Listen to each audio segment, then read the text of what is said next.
Chapter 175. Xiao Xian lifted a large stone and quickly walked from the river bank to the door of Yan Shua's house.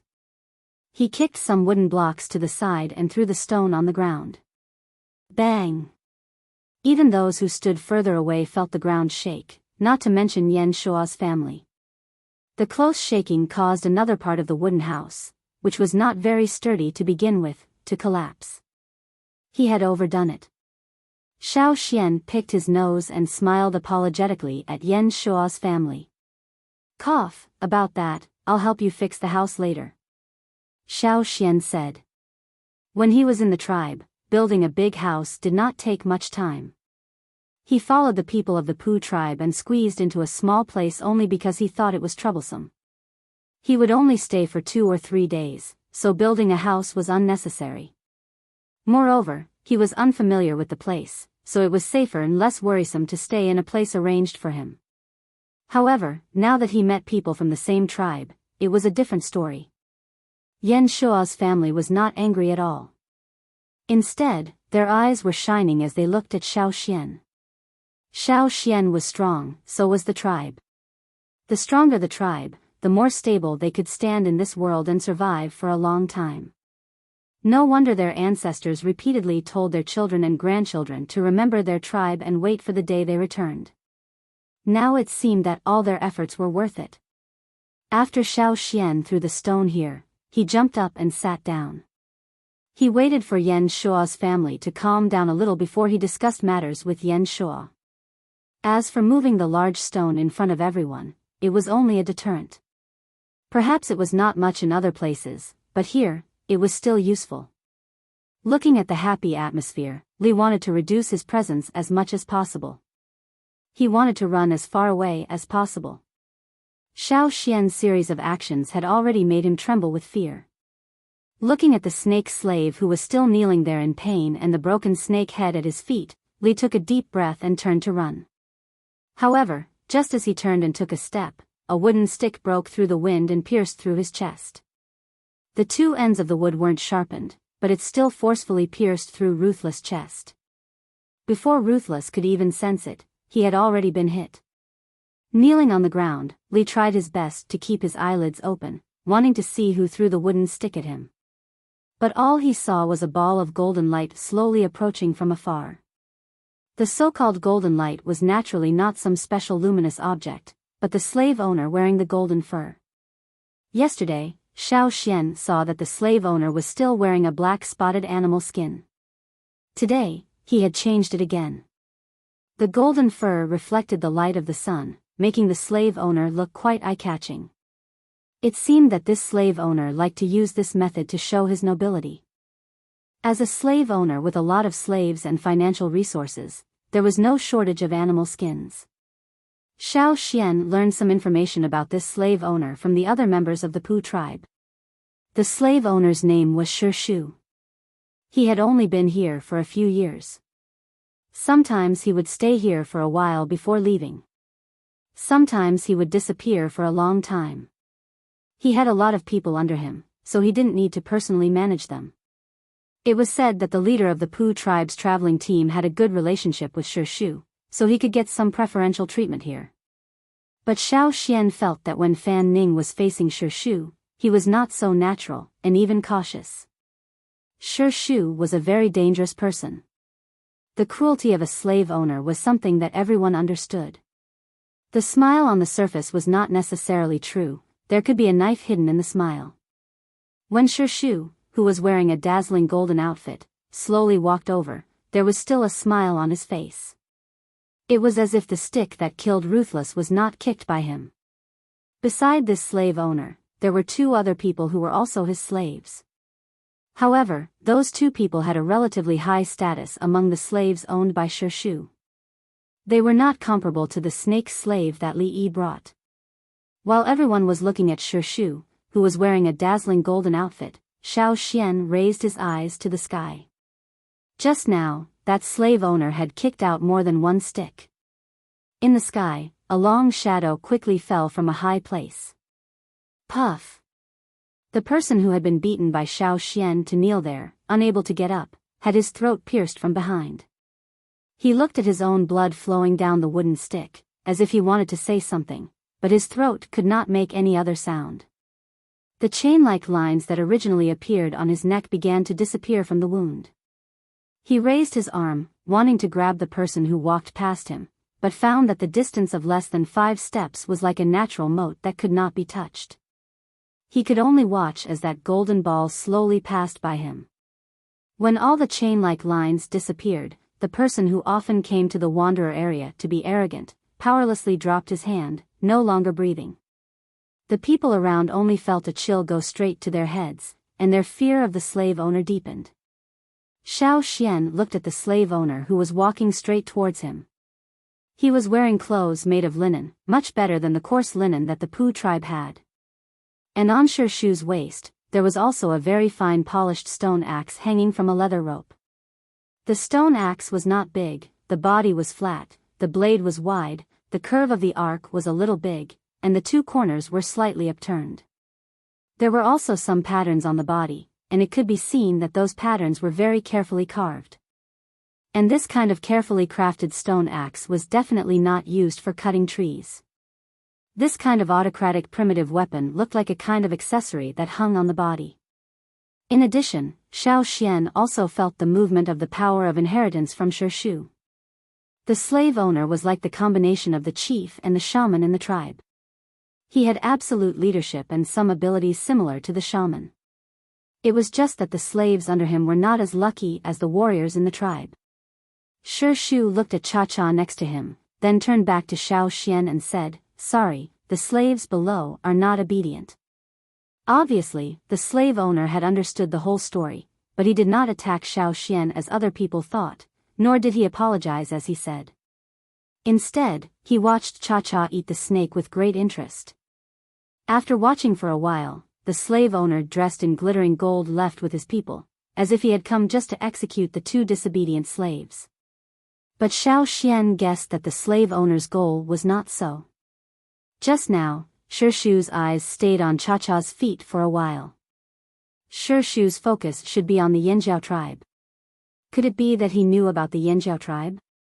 Many slave owners would often travel around the mainland, so maybe he really did know. But, looking at Shi Shu's appearance, he did not intend to say more. Shi Shu left, and the people around him also took away the 2 slaves who were killed. Only the 2 pools of blood on the ground told everyone what had happened here. After leaving the wanderers' area, one of the people who followed Shi Shu asked for the vacant position. "If you killed them, you killed them. Just promote another one." Shi Shu said indifferently. The person next to him respectfully bowed and responded. Shi Shu's answer was as he expected.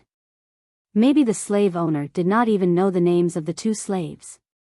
The ranks of slaves were divided into Li, Fu, Tai, and so on. The slaves below, Tai, were all inferior slaves. The snake slave was only responsible for raising snakes for the master and got more power, but his rank was still a bit lower than Tai, so it was not worth the slave owner to remember his name. The slave owner naturally did not care about the life and death of the inferior people. After Shi Shu left, Xiao Xian chatted with Yan Shuo. Next, Xiao Xian would definitely go to the central region to inquire about some information. With Yan Shuo's current ability, it was too dangerous to go to the central region. Plus, he still had his wife and children, so Xiao Xian could not bring them all. He did not understand the situation in the central region. He only knew that many people there were very strong. Before the situation was clear, it was not convenient to bring these people. Yan Shuo also knew that it was not good for his family to go to the central region, so he wanted to stay. When Xiao Xian came back from the central region, he would follow. Xiao Xian originally intended to let Yan Shuo live in another place. The slave owner was not easy to get along with. Yan Shuo refused. No need. If the slave owner really wanted to kill people, he would not wait. Just like Li and the others, he would do it on the spot. Since he did not do anything to us, he will not do anything in a short time. Yan Shuo still had some understanding of the slave owner. Moreover, I am more familiar with this place. I also know what kind of people are around here. If we change places, it may not be the same. Yan Shuo said. Xiao Xian thought about it and agreed. He only knew people from the drumming tribe and the Pu tribe here. The Pu tribe would not let people from other tribes stay in their tribe for a long time, and the drumming tribe was too far away. No one would go there. Yan Shuo's family could not go there by themselves. It was too dangerous. After thinking about it, Yan Shuo's idea was more practical. Then you can stay here for the time being. I will help you build a house. With Xiao Xian's help, the new wooden house could be built quickly. The person who came to find Yan Shuo last night was in a daze because of his injuries. He woke up very late today. When he woke up, he heard others talking about Yan Shuo and hurried over. As a comrade who had fought together, Yan Shuo also wanted to help him. Before the other party went to find the slave owner, he would let him stay with them. The new house was bigger than the previous one, so it was possible for one more person to live in it. Xiao Xian also felt that it was feasible. With more people, they could take care of each other. When I come back from the central region, I will bring you back to the tribe. Xiao Xian left some water moon stones for Yan Shuo, and also made some stone tools for him. Compared to before, Yan Shuo's strength was a little stronger now. It was absolutely possible for him to make a living, and maybe he could even hunt a lot of prey. On the day the Pu tribe left, Xiao Xian temporarily bid farewell to Yan Shuo's family. He followed the expanded travel team and continued to head to the central region.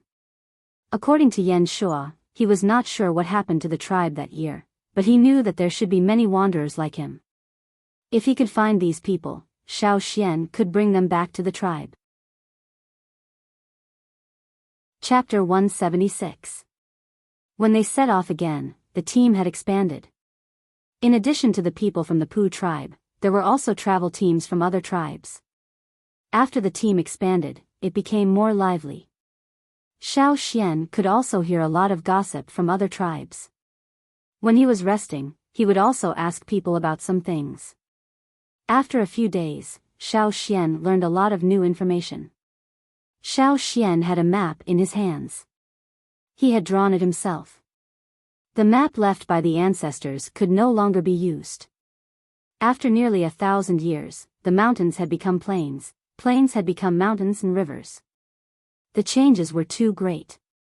The composition and distribution of the tribes had also changed greatly. Xiao Xian needed to draw a new map to bring back, so that the tribe would not have difficulty crossing the river. At this moment, an experienced traveler was talking to Xiao Xian, telling him what he had seen in the past. At first, we did not take this road, but took another one. Later, there was a war between the tribes, and it has not subsided yet. We temporarily changed to this one. The river on that route was much wider than this one, and there were 2 colors. There was a tribe beside the river. They were very good at making rafts. The rafts over there were the biggest and sturdiest ones I have ever seen. It would be great if we could also have a wooden raft like that. The man recalled, his eyes filled with envy.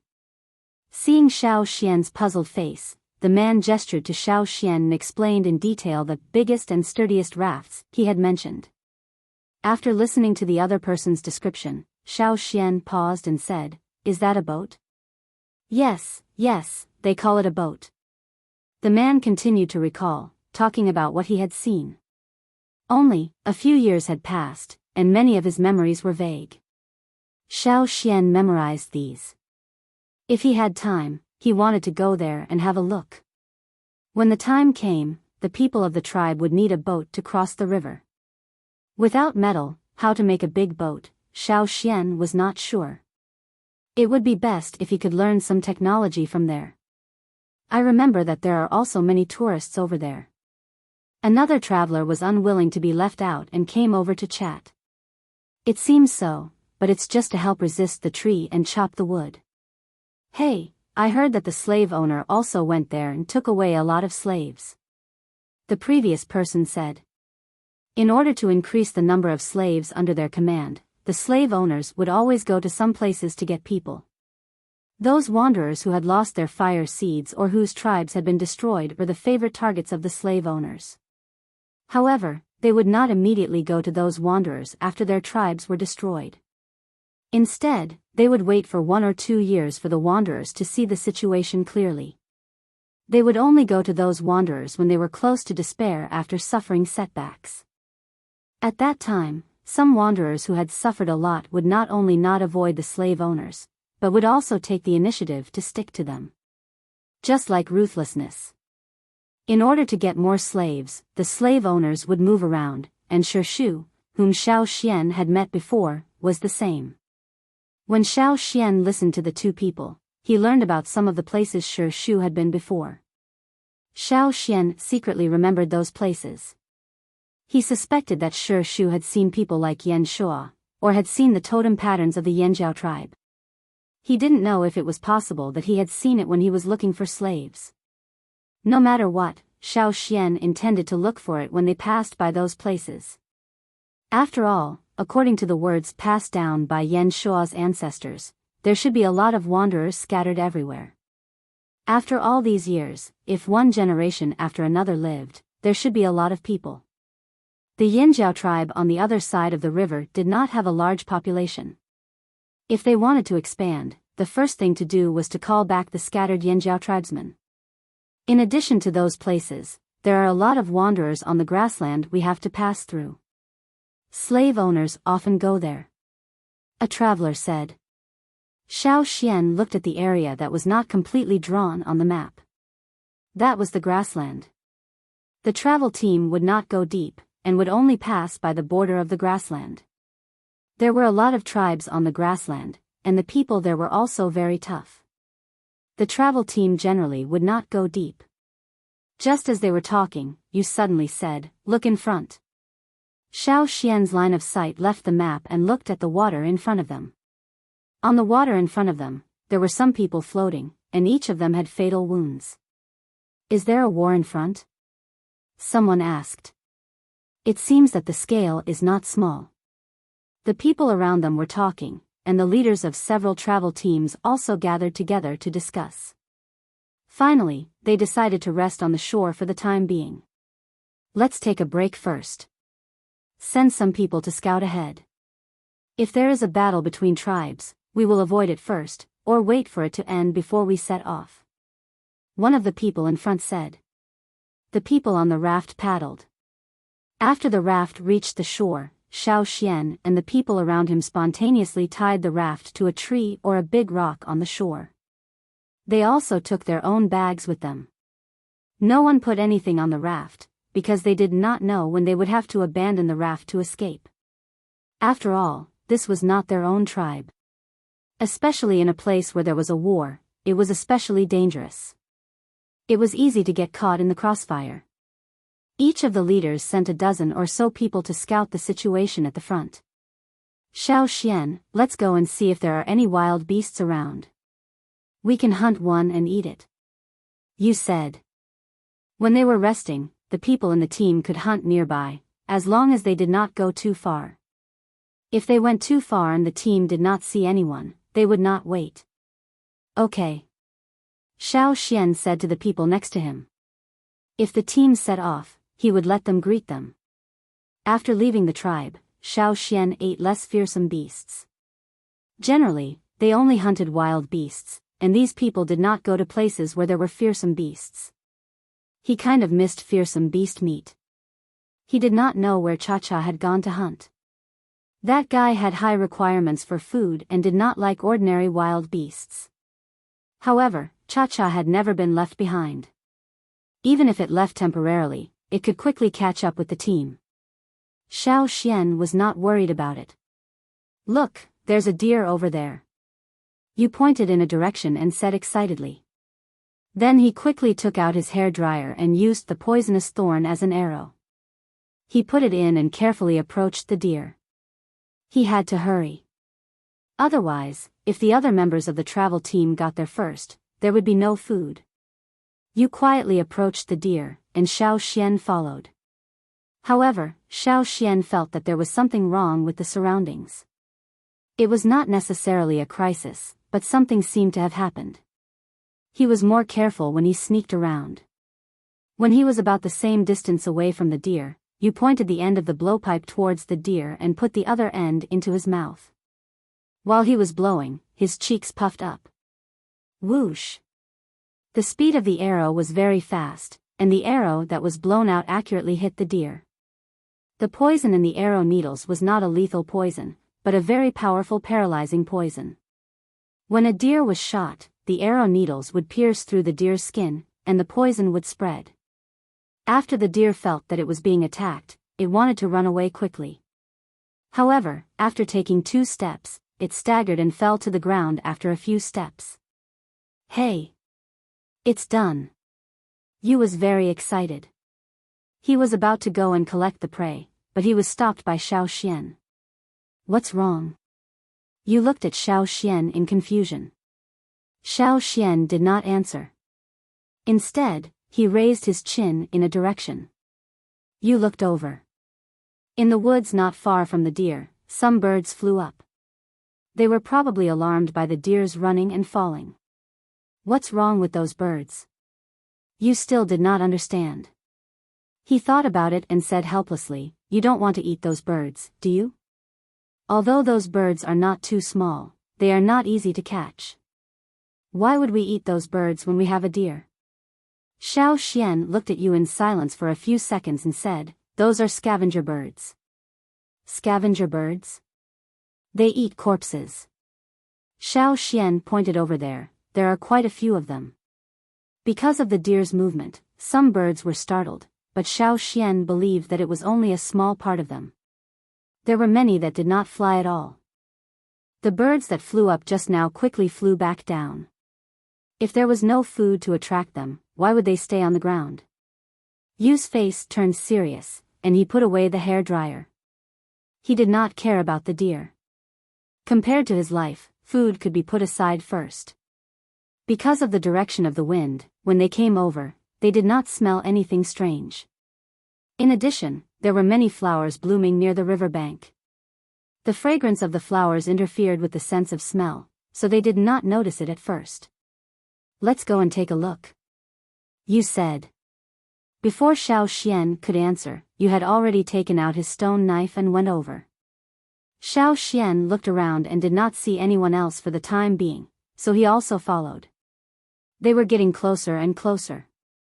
Because of the dense trees, they could not see the situation there. However, as they got closer, Xiao Xian could already smell the unpleasant smell. In addition, there were also the sounds of the scavenger birds pecking at food. Probably because there were too many of them fighting with each other. Carefully pushing aside the branches in front of them, Xiao Xian saw the source of the smell. Dead people, a lot of dead people. Compared to those floating on the river, there were more here. Moreover, because there was no river water to wash them, there was a layer of red blood on the ground. Their clothes were similar to those on the river, so they should be from the same tribe. Looking at the situation, it was obvious that they had been slaughtered.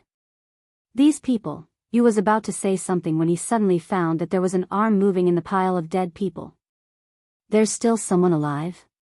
Hearing Yu's voice, the person who was pressed down struggled and pushed the person on top away, revealing a face full of blood. There was only one wound on his body, but it was almost fatal. Most of the others had fatal wounds on their bodies. The birds that were pecking on the ground flew up when they sensed the presence of the living people, but some gluttonous birds stayed on the ground. "Help, help me." The man did not care about the birds pecking around him and crawled towards Yu and Xiao Xian. Yu frowned and took a step back. He did not know these people, and he did not want to get involved in the struggle between tribes. He was just a traveler, not looking for trouble. "Let's leave." Before Yu could finish, there was a whoosh. Poochie. The man who was crawling towards them was pierced by a spear and nailed to the ground. Xiao Xian raised his head and looked in one direction. There was a person standing on a tree. A man wearing a mask. Chapter 177. The man standing on the branch was wearing animal skin without fur. It was a skin that had been treated more carefully. The stripes on the animal's skin looked very similar to the forest. Dark green and light green intertwined. If he hid his breath in the forest, it would be very difficult to be discovered. This kind of clothing was not a special case. When the temperature was a little warmer, Xiao Xian had seen many people wearing this kind of animal skin. The most special thing about the man on the branch was the mask on his face. At first glance, it looked like they were wearing masks with patterns on them. However, in reality, the masks were part of their facial bones. As for the patterns on the masks, they were totem patterns that appeared due to their totem power. An invisible murderous aura spread. The surrounding birds that were pecking at the carrion also rushed to flap their wings and leave. There were many birds gathered in the pile of corpses. When these birds flew up at the same time, it was like opening a black curtain.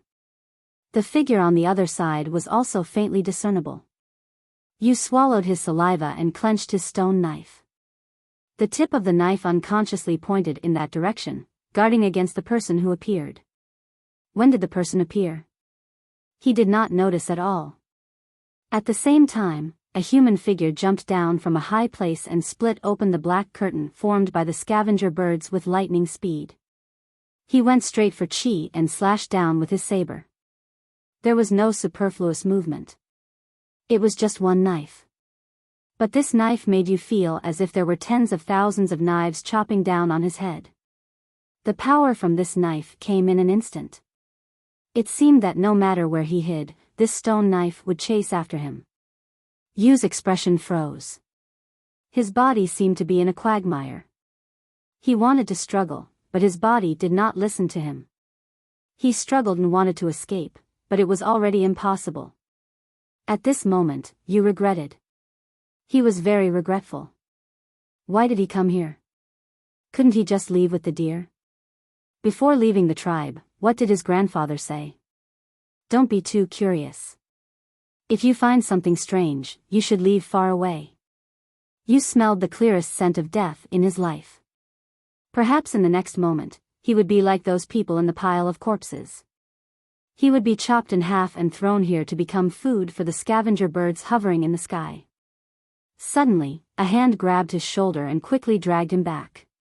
A very sharp stone knife appeared above his head and blocked the knife that was coming down on his head. The two sides collided without any fancy moves. At the place where they collided, fine fragments of the stone knife flew everywhere. Under the saber Qi from both sides, Qi's heart pounded wildly. He felt as if he had just survived a calamity. However, he also knew that now was not the time to think about it. If it were not for Xiao Xian, he would have ended up like those people in the pile of corpses.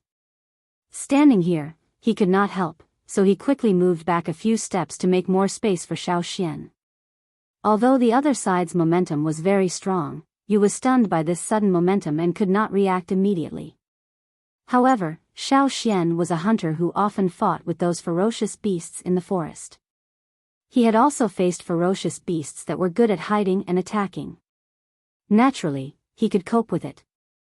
He held the handle of the stone knife with one hand, and after the other hand got rid of Yu, he used his palm to support the back of the knife. Holding the knife with both hands, he blocked the opponent's sudden attack. If it was an ordinary stone knife, it would probably be broken in an instant. However, the knife in Xiao Xian's hand was given to him by the shaman. It was also one of the stone tools that he brought back from the King Stoneworm's territory when he found his ancestors. Before he left the tribe, the shaman asked someone to polish it and give it to Xiao Xian. When he left the tribe, among the knives he took, except for the teeth knife that old Ku had polished again, this was the only one he took. The teeth knife had been damaged and polished several times, so it had shrunk a lot. However, this stone knife was a little bigger. When he fought with others, Xiao Xian always used this knife. The moment he blocked the knife, Xiao Xian felt a strong saber Qi pass through the stone knife and hit his arms. However, Xiao Xian was not afraid. With the totemic pattern on his arms, he pushed the opponent away.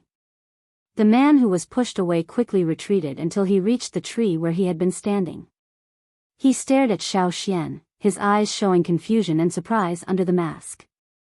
When you was thinking about whether to take out the stinger from the animal skin bag, the masked man quickly left and did not attack them again. After carefully sensing the surroundings, you let out a long sigh of relief.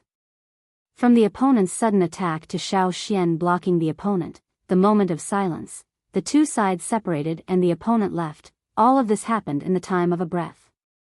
You thought that if he could master how to use the frog poison, he would have the ability to protect himself. Now it seemed that he was still too inexperienced. Many times, when there was absolute power, there was no time for him to use poison. You could still clearly remember that when the knife came down on his head, he had nowhere to run. It was as if all the blood in his body had been frozen. Scared me to death. You breathed heavily. He did not mind the rotten smell here. Even if it was worse, it was still better than death. Thank you, Xiao Xian. If not for you, I would be like those people. You said. He did not expect that Xiao Xian would be so powerful. He thought that this person who appeared with the drumming tribe was just an unknown tribesman. He did not expect that although he was younger than him, his strength was stronger than him. No wonder before they left, his grandfather told him to follow Xiao Xian, but not the other Pu tribe people. It seemed that the old man had already seen who was strong and who was weak. Sure enough, in terms of eyesight, he was not as good as the old man at home. Let's leave quickly. Xiao Xian looked at the scavenger birds flying down and said. Yes, let's leave quickly. You turned and ran. After running a few steps, he turned and ran towards the place where the deer was. The poison on the arrows from the blowpipe was too strong. The deer was still lying there. You did not care about killing the deer. He dragged the deer and left. He just wanted to leave this place filled with the smell of death. No wonder those people in the traveling team would quickly avoid the tribal war. They would really be implicated. When he finally saw the team resting on the shore and met people moving around, you slowed down his pace. At this time, he remembered his doubts and looked at Xiao Xian. Say, which tribe did that person come from? The other side is very strong. Xiao Xian thought about the other side's mask and said, 1,000 faces. According to Xiao Xian's knowledge, there was only one tribe like this. It was also the first tribe that Xiao Xian had seen. It was recorded in the animal skin scroll passed down by the ancestors of the Yanjiao tribe, the 1,000 Faces tribe. According to the records of the ancestors, after the totem warriors in this tribe awakened, they would form a mask with their own characteristics. That kind of mask was actually the special bone structure of the face when using the totem power, covering the whole face. Everyone in the 1,000 Faces tribe wore different masks. Even if they looked the same, there would be some small differences. It was like there were no two identical leaves in the world. In the 1,000 Faces tribe, some people's masks were very ferocious, like evil spirits. Some people's masks were very ordinary, or looked very peaceful. Some wore smiles, some wore anger. There were thousands of people, and thousands of different masks. This was the 1,000 Faces tribe. The totem pattern of the 1,000 Faces tribe was a strange mask. Xiao Xian had seen it on the wall of a cave near the mountain foot of the Yanjiao tribe. Behind the wall of the cave, the pattern of a human face mask was the totem symbol of the 1,000 Faces tribe. 1,000 Faces? Hearing this term, you didn't react for a moment. But after thinking for a while, he recalled some things. His face was full of shock. The 1,000 Faces tribe? The 1,000 Faces tribe was too far away for the Pu tribe who had always lived in the border areas. But you had heard many people talk about the 1,000 Faces tribe. Although it was just some rumors, and many of them were exaggerated, it was undeniable that the 1,000 Faces tribe was a powerful tribe. How did those people who were killed offend the 1,000 Faces tribe? I remember that on the map they drew, the 1,000 Faces tribe was still a bit far from here. If there wasn't a big matter, they wouldn't come here. You guessed that this tribal war was actually a one-sided massacre. Who knows? Xiao Xian said absent-mindedly. To be remembered by the ancestors of the Yanjiao tribe, and to be drawn on the wall, a tribe had to be at the same level as the Yanjiao tribe. If the difference in strength was too great, the ancestors wouldn't have had such an attitude. Since you said that the Thousand Faces tribe was a powerful tribe here, and had always been very famous, then, was the Yanjiao tribe at the same level as the Thousand Faces tribe in the past? Now Xiao Xian still didn't know. Nearly 1,000 years had passed. Some tribes had died out, and new ones had appeared. The prosperous ones had declined, and the declining ones had died. There were also tribes that grew from weak to strong, and tribes like the Thousand Faces tribe had always been powerful. It was just that no one remembered the Yanjiao tribe. This was really a sad thing. If the ancestors of the tribe who had passed away knew about this, it was not known whether they would cry and crawl out of the fire pit. Not long after Xiao Xian and you returned to the traveling team, the people who had been sent out by the leaders to inquire about the situation also came back. I heard that the tribe that was slaughtered robbed the fire crystals of the Thousand Faces tribe. They also killed a few children of the Thousand Faces tribe who were alone. They were chased to their nest, and the whole tribe was slaughtered. Even the fire seed was completely extinguished. Tut, how dare they provoke the Thousand Faces tribe? That's right. Aren't they looking for death? When we meet people from big tribes, even if they are children, we don't dare to offend them. Probably, those people thought that they could do it secretly, but they didn't expect that it would bring about a disaster. Or maybe, they had thought about it, but greed always made them risk their lives. Listening to the discussion around him, Xiao Xian had a different feeling. Many people didn't dare to provoke a powerful tribe, even if they were children with weak fighting abilities. After all, things like today were rare. Most people had the same idea as the travelers. This was the influence of a big tribe. Just by hearing its name and seeing its totem, people were afraid. Chapter 178. Because of the revenge massacre of the Thousand Masks tribe, the travelers discussed for a long time. Even when they set off again, they continued to talk about similar things over the years. This allowed Xiao Xian to obtain some new information. Not to mention, other than the Thousand Masks tribe, there were a few other tribes that were recorded in the animal skin rolls left behind by their ancestors. Xiao Xian marked the animal skin rolls according to the information he obtained, then carefully rolled them up and put them away.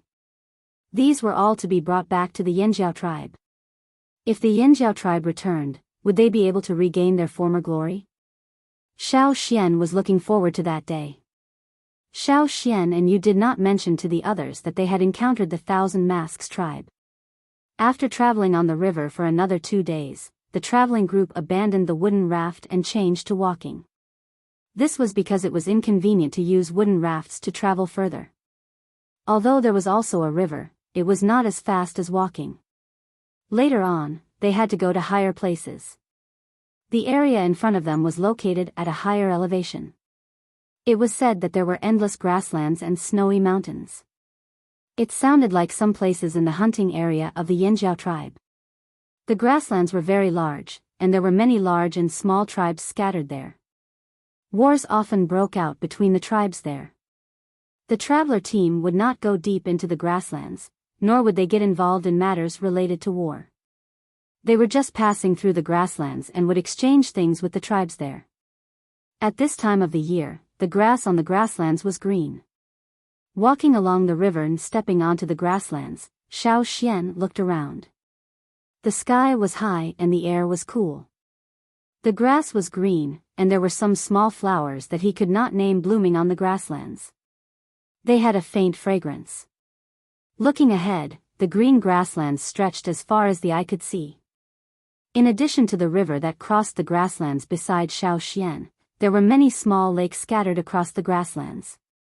The lake water reflected the blue sky. Among them, there were also some smaller rivers that passed through the large and small lakes. The water was clear, and there were some small fish swimming quickly. This is the grasslands. If we go a little further, we will enter the Thfeng tribe. An experienced traveler next to Xiao Xian said. The Thfeng tribe was one of the tribes on the grassland.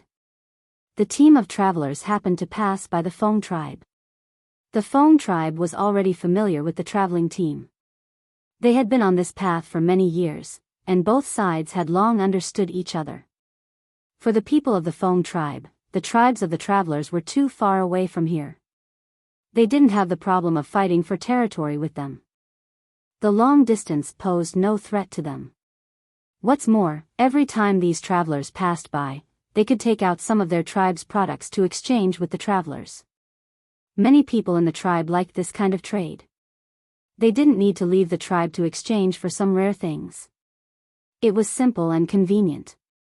For the travelers, they could exchange things and pass through the grassland under the protection of the Feng tribe. This was a win-win situation. Therefore, they didn't mind taking a step back during the exchange. Where are the people of the Feng tribe? I don't see anything. You looked around and said. They don't live here, but this is their sphere of influence. Sometimes, the Feng tribe will send people here to patrol. If we walk a little further, we should be able to meet the patrol team. The person next to him said. The Feng tribe's territory is so big. You said with emotion.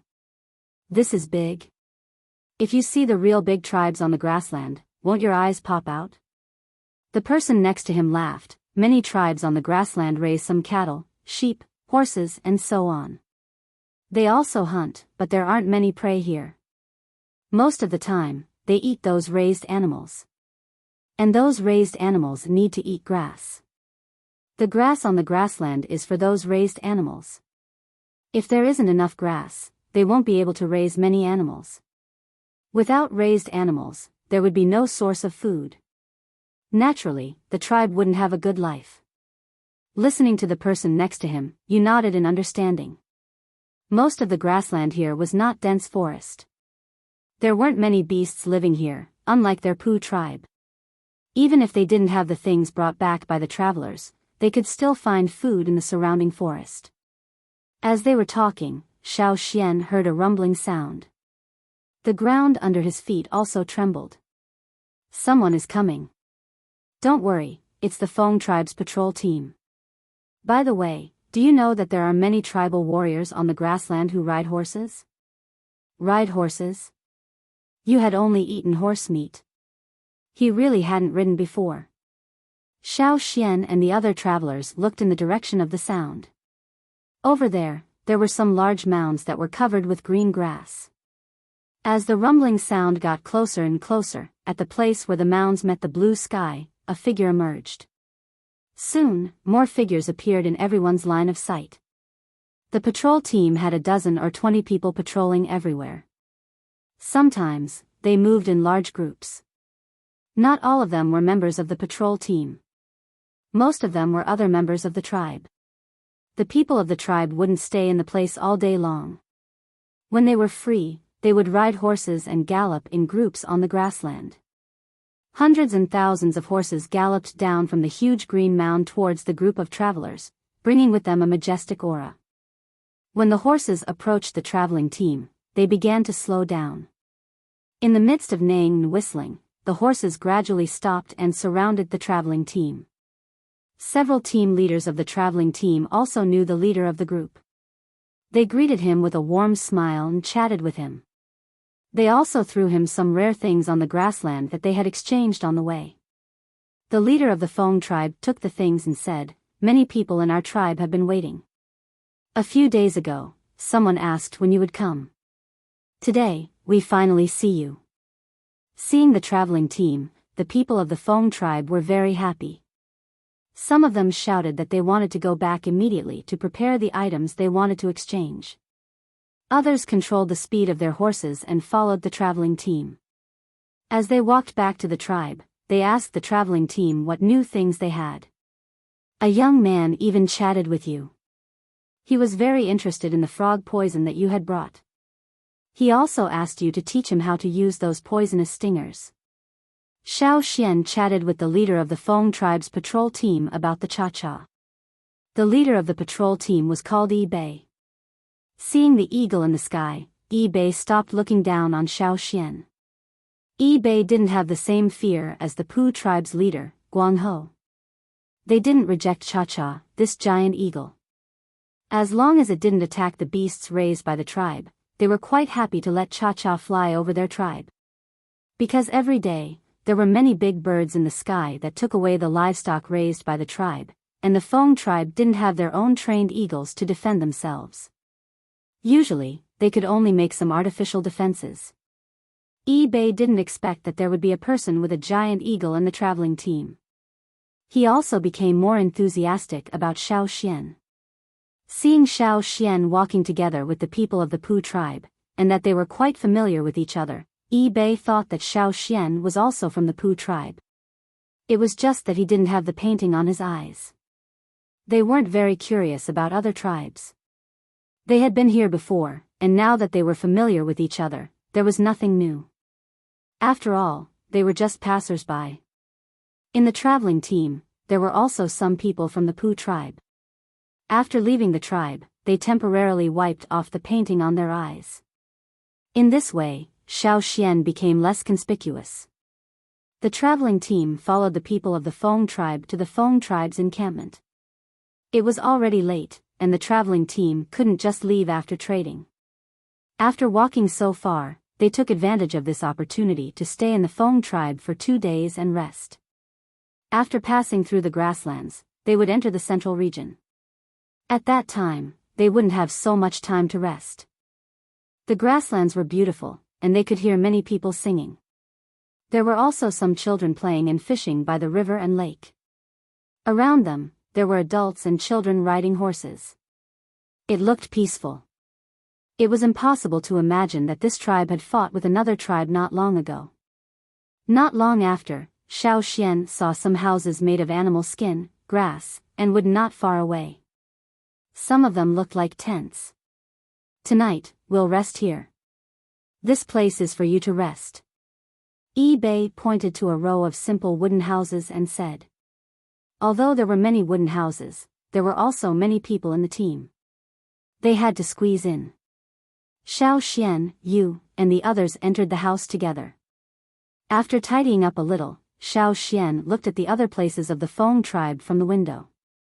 In some wooden fences, there were many strange-looking cattle and sheep. Perhaps they were the wild domesticated breeds of the grasslands. They were different from the cattle and sheep Xiao Xian had seen before. Further away, there were also some people who were herding herds of cattle and sheep back home. Right, didn't they say that the tribes on the grasslands would also take in some wanderers? Where do they live? Xiao Xian asked several experienced people next to him. The wanderers don't live here. This is where the people of the Feng tribe live. Sometimes they entertain guests here. But other than that, the wanderers live over there. The man said, pointing in one direction. Xiao Xian looked in the direction he was pointing. There was a big green mound there, and on the other side of the mound, there were tourists.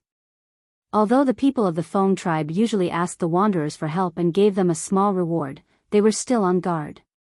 Over the hills, Xiao Xian could see some mountains that were not very high. The peaks of the mountains were covered with green. There weren't many trees, and most of them were grasslands and stones.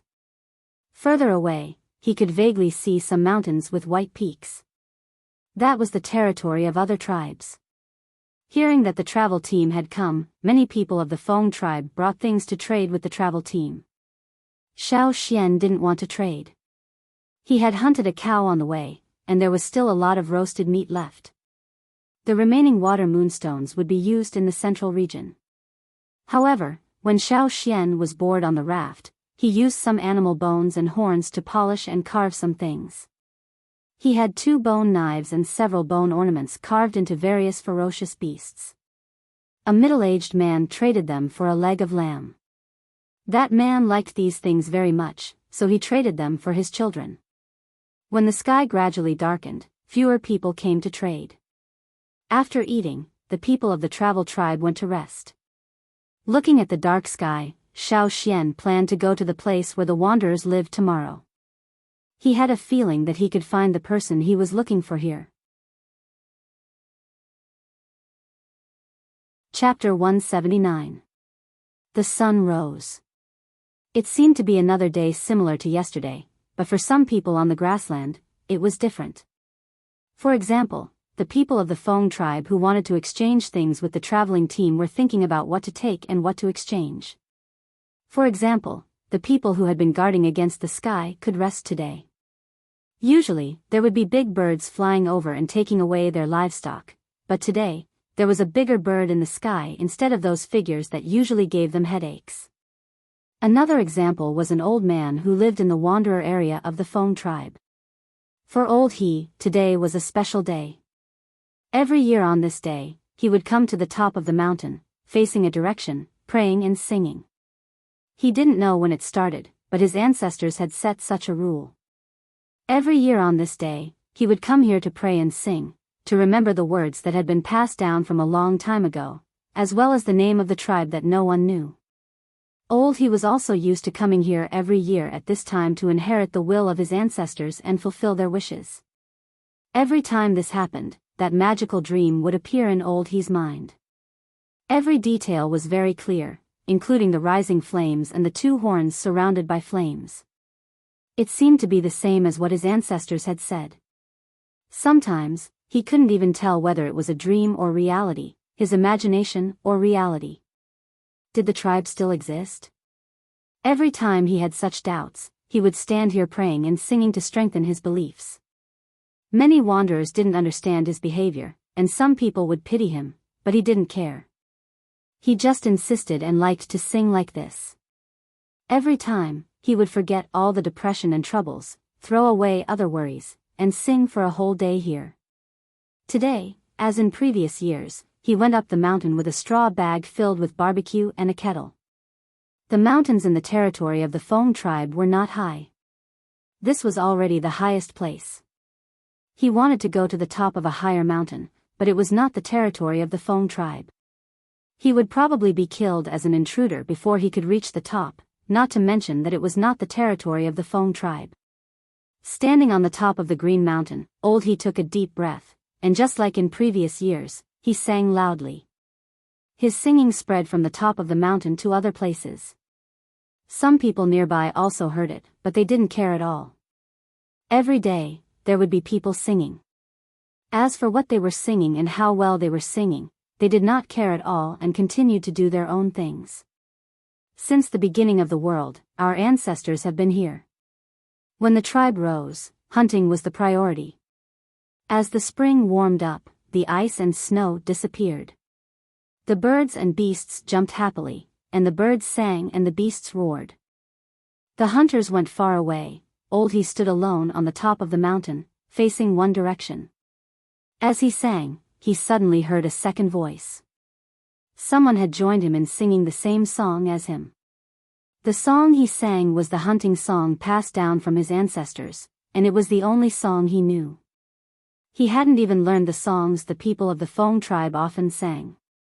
Because he only knew this song, old he often sang it when everyone sang. Even if some people around him didn't know how to sing, they could still sing a few lines with him. However, for some reason, the songs sung by others and by old he were obviously the same, but they gave people a completely different feeling. The former sang as if they were mourning, and the more they sang, the more sorrowful they became. On the other hand, the more the latter sang, the more high-pitched and in high spirits. Perhaps only the people of the Biyao tribe could sing such a sad song so heroically. Therefore, at first, when old he heard someone singing with him, he just thought it was someone nearby. He didn't turn around, but still stood there and continued to sing. But soon, he found that the other party could actually sing such a long song. Not only that, the other party sang better than him. As for why he could recognize it, was there a need to ask? The other party's singing was not as sad as the others at all. On the contrary, it made old he feel more excited. Obviously, some of the tones were different from what he remembered, but old he had a feeling that this was how the song should be sung. The other party was right behind him. Old he wanted to turn around and see who it was, and ask where it was from. However, old he didn't look back. He had to finish singing this song, or it would be disrespectful to his ancestors. In order to hunt, you travel day and day, deep into the mountain. You come back from hunting with no empty baggage. You have the ability to recognize the tracks of beasts, as he sang, Old He was immersed in that wonderful state again. He saw a pair of flaming horns, which seemed to be close at hand, but couldn't be touched. He always felt that it was still a little bit away. After singing the whole hunting song, Old He still hadn't recovered from that state. After waiting for about half an hour, Old He gradually came back to his senses. Thinking of the person who had just sung with him, Old He turned around and saw a young man he had never seen before. "Hey, which family are you from? Why are you here?" Old He asked. "Huh?" Xiao Xian was even more puzzled. "Have you seen someone like me? Who are you? What's your name?" Old He drank some water and asked. "My name is Xiao Xian." After thinking for a while, Xiao Xian added, "I'm from the Yanjiao tribe." Old He glanced at Xiao Xian, and his eyes seemed to say, "You said nonsense." After drinking water and resting for a while, Old He called Xiao Xian, "No matter where you're from, come and sing with me again." Xiao Xian. "That's it?" After experiencing Yan Shua's strong and excited reaction, Xiao Xian really didn't know how to deal with such a calm person. So, he went over and sang with Old He again. After singing for the second time, Old He sat on the ground and rested for a while. "Where are you from?" Old He asked at this time. "I came here with the traveling team over there." Xiao Xian answered. "Hey. You're not afraid of danger. Those traveling teams don't have good tempers. You should have met good people this time." Old He said. "Why did you have to face that direction when you were singing?" Xiao Xian asked. "You don't know?" Old He looked at Xiao Xian with reproachful eyes. "That's the old land of our tribe. Remember, don't forget it in the future." After chatting with Old He for a while, Xiao Xian knew the reason why Old He came here to sing. It seemed that every person in the Yanjiao tribe was very persistent. They lived in their own way and kept the beliefs in their hearts. Old He's son was gone, his daughter-in-law ran away, and his wife stayed at home to take care of his sick grandson. It was the only day in a year that Old He would come here to sing. Last year, he also came here with his grandson. Unfortunately, his grandson was seriously ill these days, so Old He came here alone. When he sang, he also prayed to his ancestors, hoping that they would bless his little grandson so that he could recover. Many people on the prairie got sick and died. After resting for a while, Old He began to sing again. He also pulled Xiao Xian to sing with him. He always felt that when he sang with Xiao Xian, it was particularly exciting. It was a kind of blood-boiling passion, like a hunting warrior who was about to go to war. Xiao Xian sang with the old man over and over again. The sun rose and gradually began to set before Old He really stopped singing. After singing, it was time to go back. Old He went down the mountain with Xiao Xian. He also asked Xiao Xian about his next plan. When he heard that Xiao Xian wanted to go to the central region, Old He didn't agree. "It's too far and too dangerous. You're just a boy with no ability. How can you go to the central region with those travelers? The central region is more dangerous than other places. I advise you to go back to where you used to live. Maybe you can't live well, but at least you can stay alive. Only when you're alive can you have hope. You look quite strong, so I guess you must have a good life. If you really can't find a place to stay, you can stay with me. Life on the grassland is difficult, but it's much better than those drifting around." Old He persuaded. "It's all right. Don't worry. I can protect myself," Xiao Xian said. "Young man, don't think that you can run around just because you're strong. Although we're strong, we're still very weak compared to those totem warriors." "But I'm a totem warrior." "What?" "I said, I'm a totem warrior, and an intermediate one. Hey, be careful." Before Xiao Xian finished his words, he saw the old man's foot twist and roll down the mountain. If Xiao Xian hadn't quickly caught him, Old He would have probably rolled farther, and even hit those protruding stones. Old He was carried back from the mountain by Xiao Xian. His foot was sprained, but fortunately, there were no other injuries. Old He's wife was taking care of her grandson at home. When she saw Xiao Xian carrying the old man back, she hurriedly went up to check on his injury. It's all right. It's just a sprained foot. Hey, Xiao Xian, hurry up. Where were we? Go on. Who else is in the tribe? What did the shaman teach you? Old He didn't answer his wife's question, nor did he care about the injury on his foot. He just let Xiao Xian continue talking about the Yanjiao tribe. After putting Old He on the wooden bed and applying medicine, Xiao Xian said, I thought you already knew. You were so calm. How would I know that you really came from the Yanjiao tribe? I thought you were a wanderer. Speaking of this, Old He didn't know whether to laugh or cry. He had misunderstood. In the past, when several tribes on the grassland had friendly exchanges, he would go with them and see wanderers like him. They would tell each other their troubles, then come back and continue their lives. Everyone hoped that one day they could return to the tribe, but generation after generation, from birth to death, this wish was not realized. Old He once thought that maybe this was the end of his life. His grandfather, his grandfather's grandfather, and some of his ancestors had all lived on the grassland, helping the tribes here. He didn't know how long they had lived here. The only thing he still had was the words passed down from generation to generation, the things he needed to know. Because we have lived here for a long time, we are good people, we are strong, and we work hard. The people of the tribe are a little lenient with us, like the people of the Feng tribe. Sometimes they even let me help with the herding. So, don't worry, we can still hold on. Wait for the day when the tribe comes back. You know how to herd? Xiao Xian asked. Yes, I've been doing this for a long time.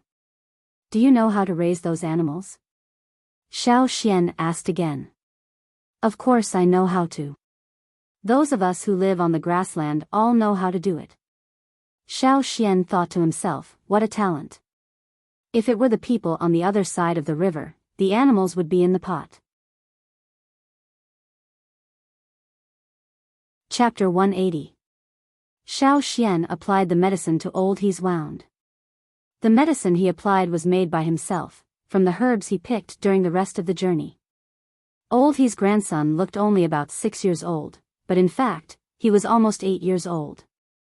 He was thin and small. Because he caught a cold, he was sleeping after taking the medicine. Xiao Xian also brought some herbs from the tribe to strengthen the body. He gave some to Old He. Totem warriors can use these herbs directly. When you drink it, put less herbs at a time, but add more water. People who hadn't awakened their totem power, like the children in the Yanjiao tribe, were weak. Drinking these herbs could make them feel better, or at least strengthen their resistance. In fact, I also have some herbs here. Take them with you. Although you're a totem warriors can get hurt sometimes. These herbs are good for you. Old He asked his wife to pack some herbs for Xiao Xian. There were only 2 elders and 1 child in Old He's family. Xiao Xian looked around and helped them chop some firewood, cut some trees from the mountain, moved some stones, and helped them repair the house. When he finished, it was already dark. He roasted the lamb leg he got from the Feng tribe and cooked some wild vegetable soup. Xiao Xian and Old He's family finished eating, then got up and left. Old He wanted to keep Xiao Xian here to talk more. He still had a lot of questions to ask Xiao Xian, but looking at the sky outside, he didn't stay any longer. You rest first. I'll come back tomorrow. Xiao Xian said before leaving. With Xiao Xian's words, Old He felt more at ease. When Xiao Xian returned to the resting place of the traveling team, everyone was discussing the things they had exchanged with the Feng tribe. You had gotten some good furs. Of course, the most important thing was that he had gotten some herbs from the grassland that he had never seen before. These were what excited him the most. Xiao Xian, do you know that there are many poisonous plants on this grassland? You asked. Yes, I've heard about it. Xiao Xian had heard Old He mention it when he was chatting with him today. For people like you, those were treasures, but for the people on the grassland, those were demons.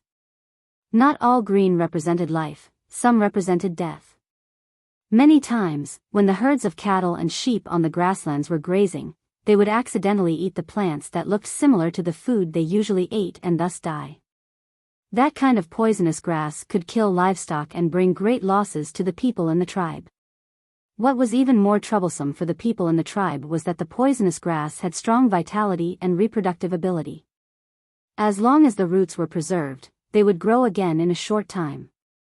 Even if all the poisonous weeds in the grasslands were cleared this year, they would still be covered in poisonous weeds in the coming year.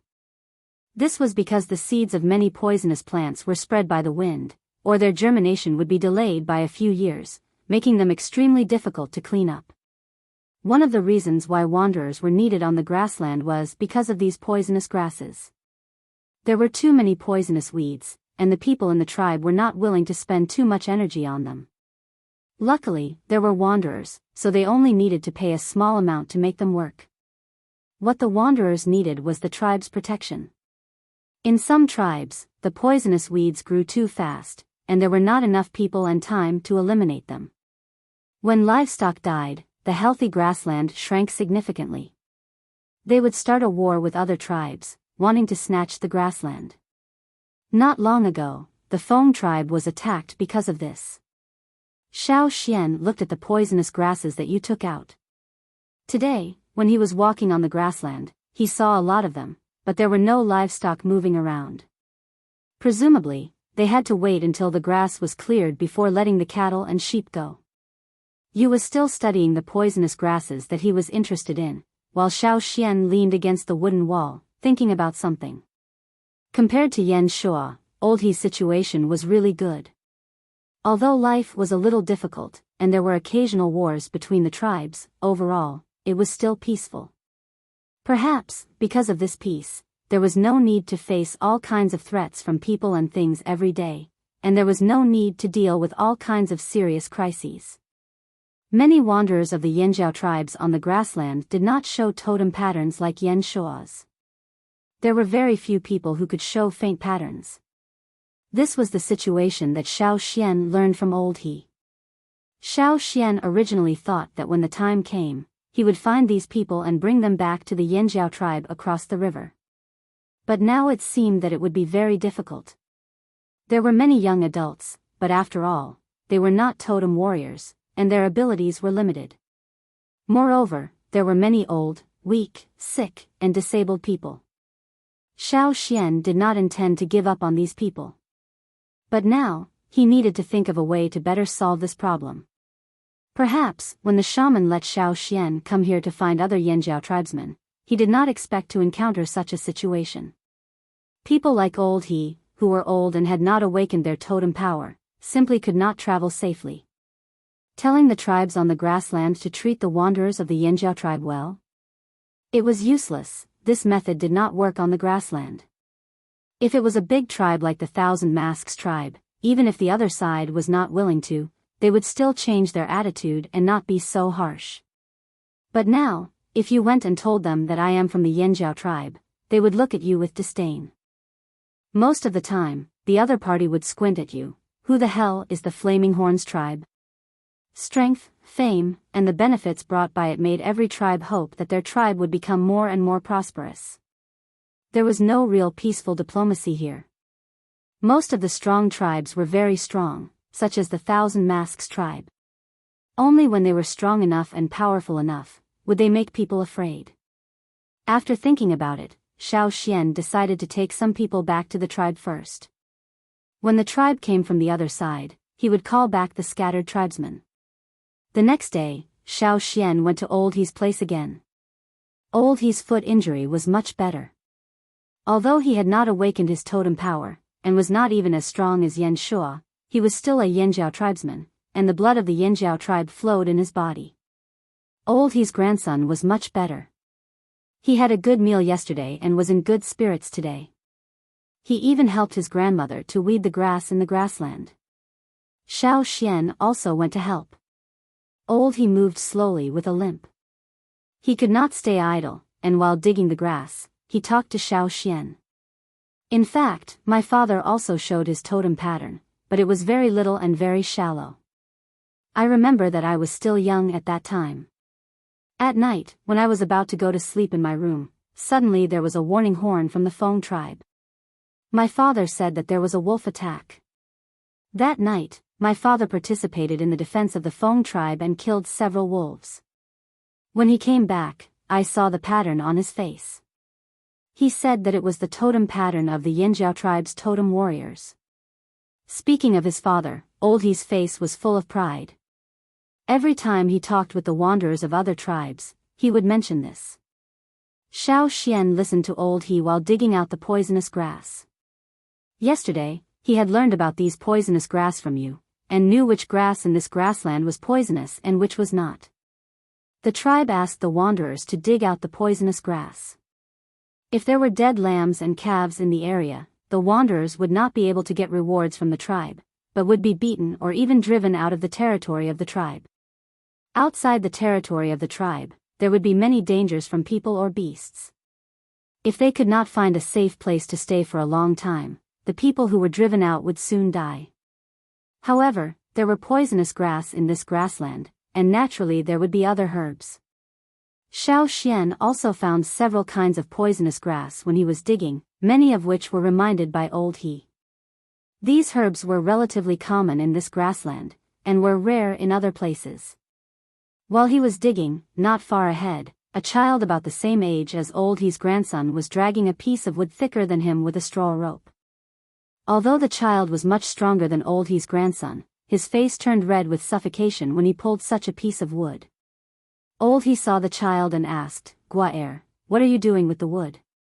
Gua-er's family and Old He's family had cooperated for a long time. The grassland that Old He was digging was the place where Gua-er's family often grazed. Sometimes Old He would help Gua-er's family to guard the sheep. "Hey, Old He, come and help me!" Gua-er shouted when he saw Old He. Xiao Xian stopped Old He, who was about to come forward, and went to pull the wood that Gua-er was dragging. The wood didn't look obvious, but it was actually quite heavy. However, this weight was nothing for Xiao Xian.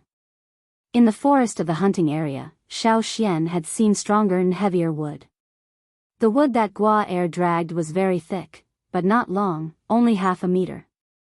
People of the Feng tribe didn't like to use wood as weapons. Most of the time, they would chop it and burn it, or use it to build houses, tents and fences. After Gua-er came over, he sat down on the ground, gasping. He didn't answer Old He, but looked up and down at Xiao Xian, who helped him pull the wood. Although Old He's grandson was about the same age as Gua-er, children in the tribe rarely played with children of wanderers. Wanderers were not slaves, but they were still looked down upon. After all, wanderers needed to rely on these tribes to survive. Therefore, when Gua-er came, he always ordered Old He around, and once fought with Old He's grandson. But because the two families had known each other for a long time and needed each other, they didn't make a big fuss. After observing for a while, Gua-er asked Xiao Xian, "Are you a member of the traveling team? I haven't seen you in the tribe." "Yes, I am." Xiao Xian lifted the wood easily and put it in front of Gua-er. Gua-er leaned forward and asked, "Did you carve a few beasts with the bones of the animals?" "They are so big, and one of them looks like this," Gua-er said as he gestured. Xiao Xian nodded, "That's what I carved." He also exchanged some things for those carvings. Getting Xiao Xian's affirmation, Gua-er's eyes brightened. He moved closer to Xiao Xian, with an expectant smile on his face. "Can you carve another one?" "Use this wood I brought." Xiao Xian looked at Gua-er silently, and showed a thoughtful look. "What can you exchange for it?" Chapter 181. With what? Gua-er was stunned for a while. Yesterday, he saw that his little friend had several exquisite and lifelike bone carvings, and he showed them off in their small group. Gua-er also wanted a wood carving. Compared with these, the wood carvings made by other people in the tribe were not at the same level. Gua-er heard that he wanted to exchange with the traveling team, so he went there to look for him, but he didn't find him. So he planned to find a tree first, and then ask someone to carve a wood carving for him. Yes, Guaer didn't like bone carvings, stone carvings were second. Compared to stone carvings, Guaer wanted wood carvings more. Stone carvings were too easy to break. His grandfather had also carved something for him. Carvings were naturally made of very common stones. If he wasn't careful, he would break it. In contrast, several wood carvings were still in good condition. Even if many people thought that wood carvings were more fragile than stone carvings, he still preferred wood carvings. Today, Guaer took advantage of his father's patrol and shamelessly followed him. He also asked his father to cut a stump for him and drag it back. He didn't expect to meet Xiao Xian here. When Guaer went to the traveling team to find people, he carefully asked about Xiao Xian's appearance. Just now, he was just suspicious. Now that he got the confirmation, he was naturally very happy. However, Xiao Xian's question stumped him again. Yes, people in the traveling team all needed to exchange with things. These people were not his family members, so they wouldn't do things for free. What to exchange with? Sheep? Cattle? If he dragged it out to exchange, would he be beaten by his mother when he went back? After that, his father would beat him. He didn't think about it before. Now thinking about it carefully, Guaer was a little hesitant. But he really wanted a wood carving like that, which was better than his grandfather's. Unfortunately, neither his father nor his mother would exchange things for a wood carving or stone carving. They thought it was not worth it and not worthwhile. This was also the reason why Guaer envied his little friend very much. Guaer couldn't think of a way and was anxious. He was afraid that Xiao Xian would refuse. He grabbed his hair and opened his mouth several times, but didn't know what to say. Well, Xiao Xian said when Guaer was hesitating, "You promise me one thing, as long as it is within my power, I will carve for you." "What is it?" Guaer asked. "Help old he and the others more often. For example, don't let little Anai be bullied by others. If old he's family is in trouble, help them to the best of your ability." What do you think? Anai was the name of old he's grandson. Guaer and the others would not accept Anai, and Anai was often bullied. Xiao Xian wanted to fight back for him, but it wasn't appropriate for him to intervene in a battle between children. Besides, old he's family still needed to live here, and the Feng tribe wasn't a place where they would compromise just because you were strong. You don't even have this ability? Of course it's possible. Guayu said with a stiff neck. From the chat with old he, Xiao Xian also knew that Guaer's father had some power in the tribe, and Guaer also had a certain influence in his small group.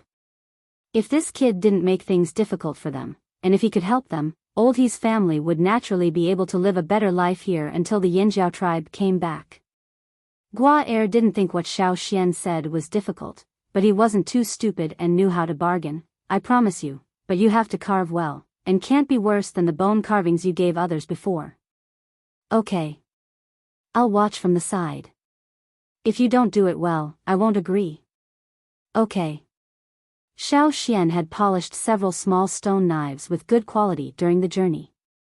Those animal bones weren't very hard, so these small stone knives were enough to carve wood. Naturally, they could also be used to carve wood. Since Guaer said he would carve here, Xiao Xian didn't move. The wood brought by Guaer was good. The texture was fine and tough, and it wasn't easy to deform, so the carving effect should be better. "What do you want to carve?" Xiao Xian asked. I want. Guaer thought carefully and said, "Wolf, I want a wolf." Compared with those animals that he had never seen and wouldn't appear on the grassland, Guaer wanted a wolf wood carving more. Wolves were very common on the grassland. Although the people of the Feng tribe also hunted wolves, they still had a little reverence for wolves. If the wolves didn't attack the tribe and didn't take away their livestock, they wouldn't attack the wolves. "I want a majestic head wolf," Guaer said with a longing face. Xiao Xian didn't quite understand this child's obsession with a head wolf, but old he next to him told him the reason. In some tribes on the grassland, there was a story. Of course, in fact, no one knew which tribe's ancestors had made up the story. It was said that a tribe was often attacked by wolves. The tribe's shaman predicted that the wolves would attack a warrior's house, so he used a stone to carve a wolf and put it in front of the warrior's house. In the evening, when the wolves came, they saw the stone carving and thought it was the Wolf King, so they were scared away. This kind of story was only believed by children. When they grew up, they no longer believed it. However, Guaer still believed in it. But he also knew that not everyone had the ability of the shaman in the story.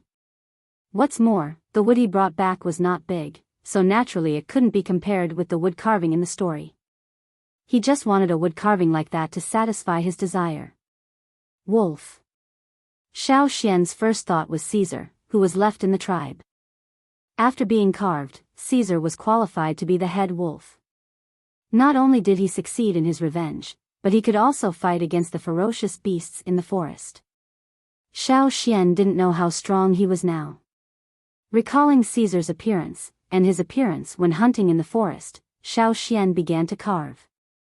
Guaer still wanted to learn some carving skills, but unexpectedly, the person in front of him moved faster and faster. At first, he could still see the movement of each cut, and pieces of wood were cut down, but soon, he couldn't keep up with Xiao Xian's speed. The only thing he could see was the splashing wood chips like rainstorm, which forced him to step back several steps. Guaer wanted to ask some questions, but found that the carver in front of him seemed to be immersed in some kind of state, which made people unable to get involved. He grabbed some splashing wood chips with his hand, and stared at Xiao Xian. He couldn't see clearly the movement of Xiao Xian's arm, but he could see clearly the totem pattern on Xiao Xian's face. It was the totem pattern of the Yanjiao tribe, much clearer than his father's.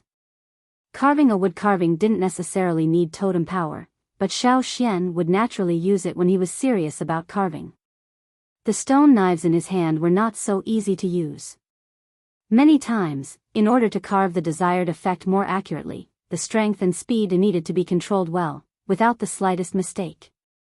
Xiao Xian practiced fine and precise control when learning stone crafting, which also made carving much easier. The four people around him couldn't help but stop what they were doing, and stared at Xiao Xian. As the wood chips fell quickly, the wood carving in Xiao Xian's hand gradually took shape. Guaer's breath gradually became heavier. He had never seen anyone carve like this. At the same time, he had a feeling that this wood carving was what he wanted, and even better than he had imagined.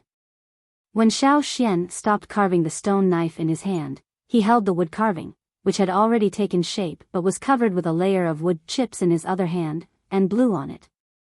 The wood chips covering the wood carving flew up and left the wood carving. Under the dazzling yangguang, it was like sprinkling a handful of gold powder.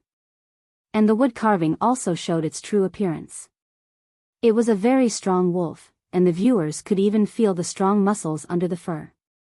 It stood there with its head held high, without baring its teeth, howling, or raising its claws. It just stood there, with its head slightly tilted, as if it was looking at something not worth mentioning. With a kind of indescribable power, it seemed that everything in front of it couldn't pass it, and could only retreat. The wood carving was not big, it looked like the size of a puppy, but it gave people a completely different feeling. Are you satisfied with this? Xiao Xian held the wood carving in his hand and asked Guaer. Yes. Yes. Guaer excitedly reached out to receive it carefully. So, do you remember what you promised before? Xiao Xian asked again. What promise? Oh, yes, of course I remember. Take care of old he and the others. Looking at the wood carving in his hand, Guaer felt that this deal was really satisfactory. Once a promise is made, it's hard to take it back. Guaer was a little confused by Xiao Xian's words. That is to say, once you said this, even if you put on the 4 strongest horses in your tribe, it's hard to catch up with them. You can't take back your words, and you must keep your promise. Xiao Xian explained simply. Of course. Guaer now only wanted to take the wood carving back, so he didn't stay any longer. He got up and left. After Guaer left, Xiao Xian turned his head and met the eyes of old he's grandson, little On Ai. You also want a wood carving? Xiao Xian asked. Yes. Nai nodded heavily. What kind? Also a wolf. No need, Xiao Xian rubbed on Nai's half-long hair and said, at that time, you will see the real one. It's much more majestic than that. Not only a wolf, but also a cave lion, a big-headed forest rakos, and many more.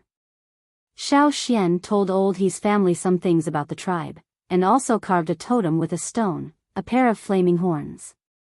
Old He was old, and had experienced too many things. Countless setbacks and blows, ups and downs. Now, although he was not calm, he was much calmer than Yan Shuo. It was just that his hand, which could usually hold the stone pickaxe steadily, was trembling when he held the small totem with 2 horns, and didn't calm down for a long time. After a long while, Old He turned to a direction, carefully put the stone carving in front of him, and then kowtowed in the way of the Yanjiao tribe. Nai and Old He's wife also kowtowed. After kowtowing, Old He stood up.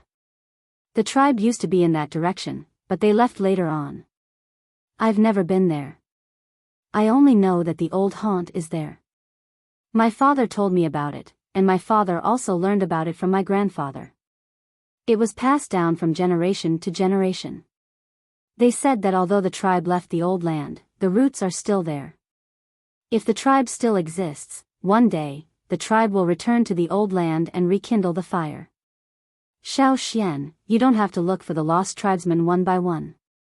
There are many wanderers in the Yanjiao tribe. Maybe many people don't know where they belong, and many people don't know the past, and can't see the future. But, when the fire is rekindled in the old land, all the wanderers in the Yanjiao tribe will be able to go home. Chapter 182. Old He said that the roots of the Yanjiao tribe were still in the old land, and the veins of the fire were still there. The fire must be ignited in the old land. Xiao Xian really didn't know this. Maybe the shaman knew, but didn't say it. No wonder those ancestors wanted to go back to the old land, and there was such a reason. For the tribesmen who were wandering outside, and for the tribe to prosper again, the return of the tribe was really necessary. Many people were waiting to welcome a new life. The travel team would not stay in the Feng tribe for a long time. After all, they were just passing by and used it as a place to rest before reaching the central region. After a good rest and enough preparation, the leaders called the people in the team and prepared to set off. Xiao Xian left some things for Old He's family, and exchanged some cattle and sheep for them. Old He didn't take the water moon stone. There were 2 old people and 1 young in his family, and they had no fighting power. If other wanderers were jealous and wanted to kill them, it would not be worthwhile. Fortunately, Guaer had promised to take care of them, so Old He's family would not be too difficult. Even if it was difficult, Old He didn't care, because there was hope. Maybe, in a few years, he could take his family and wanderers living in other places back to the tribe. What a blessing to be able to return in his lifetime. After saying goodbye to Old He, Xiao Xian and the travel team left the Feng tribe. Not long after the traveling team left, Guaer's father came back from his patrol. After entering the house, he wanted to ask Guaer what he had done with the wood that he had dragged back. If he hadn't dealt with it, he would have chopped it into firewood. Opening the leather curtain, he stepped into the house. However, when his eyes met an object somewhere in the house, his scalp tightened, and his hand quickly pulled out the knife on his waist. However, before he took the next step, a figure rushed out, and let out a heart-wrenching cry. Father, Guaer held his father's leg tightly. Father, we have so much firewood. Don't cut my wood carving. Wood carving? Guaer's father was stunned, and looked over there carefully again. It's true. No wonder he felt a little strange. It was just a wood carving. However, it was really not easy to carve a wooden sculpture like this. When he first saw it, he thought that he had encountered some wild beast from the forest. Where did this wood carving come from? Guaer's father put away his knife and walked over. He looked at the wood carving in front of him with great interest. Didn't I tell you? It's a piece of wood I dragged back. I asked that traveler called Xiao Xian to carve it. Guo told his father about the matter and also mentioned that he had promised to take care of old He's family. After that, he was a little worried. He lowered his head and quickly raised his eyelids to look at his father for fear of being beaten. Unexpectedly, Guo's father was silent for a while and then said, "Just do what you promised." Xiao Xian, who had already left the Feng tribe, didn't know the conversation between Guo and his father. He and the others continued to walk along another river. The upper reaches of this river were deep in the grassland, and the lower reaches would converge with another tributary. The combined river would flow through some places in the central region. This time, they didn't have a raft, so they had to walk. Just like what those travelers had said, after several days of continuous travel, the destination was close. If we go a little further, we will be in the central region. Tell the people in the team to pay attention. In front of us is the territory of 2 big tribes in the central region. Don't provoke them. Some experienced travelers warned the newcomers. Tribes that could establish themselves in the central region, no matter how big or small, always had their uniqueness. Some ordinary small tribes couldn't compare with them. Generally speaking, these tribes in the central region wouldn't take the initiative to attack travelers' teams. When they arrived here, they would meet many travelers from different places. However, now they wouldn't greet each other so peacefully. They were all on guard against each other. When they passed by a hilly area, several travelers next to them said to Xiao Xian, "Look over there." Next to the travelers' team was a continuous low hill area. On these hills, there was a group of mountain rock paintings with tribal characteristics. The painting on the rock paintings wasn't very detailed, and it didn't look like a human. However, there was a face that belonged to a human. On the huge independent rectangular rock in front of Xiao Xian, there was such a painting. On the top was a human face with a round face and a wide mouth. What was strange was that under the face, the body part looked similar to that of an ordinary person, but there were 2 more pairs of hands. The painting style was rough and exaggerated.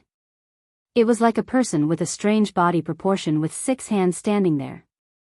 His mouth was wide open, and his 6 hands were spread out. His 2 legs were also spread out at a certain angle. It looked like a spider with a human face. The person in the painting looked at the passers-by passing by. Behind him, on other parts of the rock, there were some crisscrossing lines. It didn't look like they were randomly chiseled. Instead, they were drawn in a regular pattern with a purpose. "What is this?" You asked the experienced travelers next to him, wanting to get a more precise answer from them. As for Xiao Xian, when he saw this painting, he already knew who it was. The 8 Limbs tribe had been painted and recorded on the ancestors' animal skin roll and the stone wall of the cave. In the cave near the mountain foot area, when Xiao Xian saw the painting on the stone wall for the first time, he thought it was a spider. Later, when he read more animal skin rolls, he knew that it wasn't a spider, but an 8-limbed weirdo like a spider. There were some huge black rocks next to it, which were also carved with various faces and 8-limbed weirdos. Look, it was indeed a big tribe in the central area. They had started to draw boundaries and set up boundary markers so far away, as if they were afraid that others didn't know it was the 8 Limbs tribe. As far as the eye could see, there was a group of mountain rock paintings, all of which were very characteristic of the 8 Limbs tribe. People who passed by here, even if they didn't have good memories, would be engraved in their minds by the long group of mountain rock paintings. It was hard to forget. The man next to him said, "We haven't really entered the territory of the 8 Limbs tribe. The place we are going is between the 8 Limbs tribe and the Mang tribe." Jade in the Mang forest and silk clothes of the 8 Limbs, are these 2 tribes? You had long heard from some travelers about these 2 strong tribes in the central area and the products produced by these 2 tribes. However, he had never seen the jade of the Mang tribe, nor the clothes made of silk in the legend. Jade in the Mang forest and silk clothes of the 8 Limbs tribe were famous products of these 2 tribes. Both the jade in the Mang forest and the silk clothes produced by the 8 Limbs tribe were very expensive. Generally speaking, for small tribes from remote areas, they wouldn't exchange these 2 products, because it was unnecessary. Linen had already made many people flinch. If there was a more expensive silk clothes, even if they brought it back, they would just put it aside. In short, their consumption level hadn't reached that high, so they couldn't appreciate it. For people who paid more attention to practical use, it was even more useless. In addition to the rock paintings of the Eight Limbs tribe, there are also the marks of the Mang tribe nearby. Look, there is the totem mark of the Mang tribe in front. The traveler next to him pointed out to Xiao Xian and Yu. There was a bamboo forest over there. It wasn't very tall, but it was very thick and looked very sturdy. Those leaves could even wrap Xiao Xian's hand. Almost every thick bamboo was engraved with pictures, which looked like the totem patterns of the Mang tribe. Other than that, there were also some things that looked like wind chimes hanging on the bamboo. The strings of bamboo collided with each other with the wind, making sounds of different pitches. It was very pleasant to the ears. Under normal circumstances, many people would go over to chop the bamboos, or take away those bamboo wood wind chimes that could play music. But in fact, very few people would touch those things, just like most people didn't dare to cut the rock paintings on the hills of the Eight Limbs tribe. That was the symbol of the two tribes. Whoever touched it would be a provocation to the two tribes. The members of the travel team would not commit such a suicidal act. It was precisely because of this that before they came, they had repeatedly warned the people who were traveling for the first time not to offend those powerhouses without knowing the situation. Because travelers often passed by this place, a very obvious path had been opened up. On the left side of this road, there was a long row of rock paintings of the hills. The eight-limbed people of the Eight Limbs tribe were in the shape of Vajra glaring at the passers-by, which brought a lot of psychological pressure to every traveler, and made them more afraid of the Eight Limbs tribe. Strong people were strong, even their paintings were so powerful. On the other side of the road, there was a completely different style of bamboo paintings and wind chimes. The refreshing style did not make everyone feel relaxed. Instead, every time there was a knock on the bamboo, everyone's heart tightened. It was as if there were pairs of eyes staring at them from the bamboo forest. It was like a death sentence, causing the group to unconsciously speed up, not to mention touching the bamboo and wind chimes. This was the demonstration of the strong. In their own way, they let the passers-by remember their strength, not just the jade stones and silk clothes. After they passed that section, there were no more rock paintings of the hills, and the knock of the bamboos gradually faded away. Only then did they let out a sigh of relief. Their nervous mood also gradually calmed down. Further ahead, there will be a valley. It's a very good place for trading. And because it's very close to the Mang tribe and the Eight Limbs tribe, no one dares to make trouble there. A traveler in front said. Soon, Xiao Xian saw the trading place. It was like a small market, with some wooden and bamboo houses scattered around. There were also many travelers from different places, or people from nearby tribes trading here. Because there were two big mountains behind them, they sometimes had to offer some gifts to the people of the two tribes. Entering this market, Xiao Xian felt that it became lively all of a sudden. Some people put their goods on the ground, and at the bottom, there was a layer of grass curtain or animal skin. And some people set up a simple shelf, and put their goods on it. It was a very simple market, but it was the biggest and busiest trading place that Xiao Xian had seen since he came to this world. Chapter 183. There were a lot of pottery around, as well as painted pottery with various patterns. Pottery figurines, pottery reliefs, and many colorful paintings that represented the characteristics of each tribe were not only practical, but also beautiful in form, with the mysterious and magical artistic colors of this world. Those spherical or hemispherical pottery were used as containers to carry more objects, and those with ears were used to tie ropes.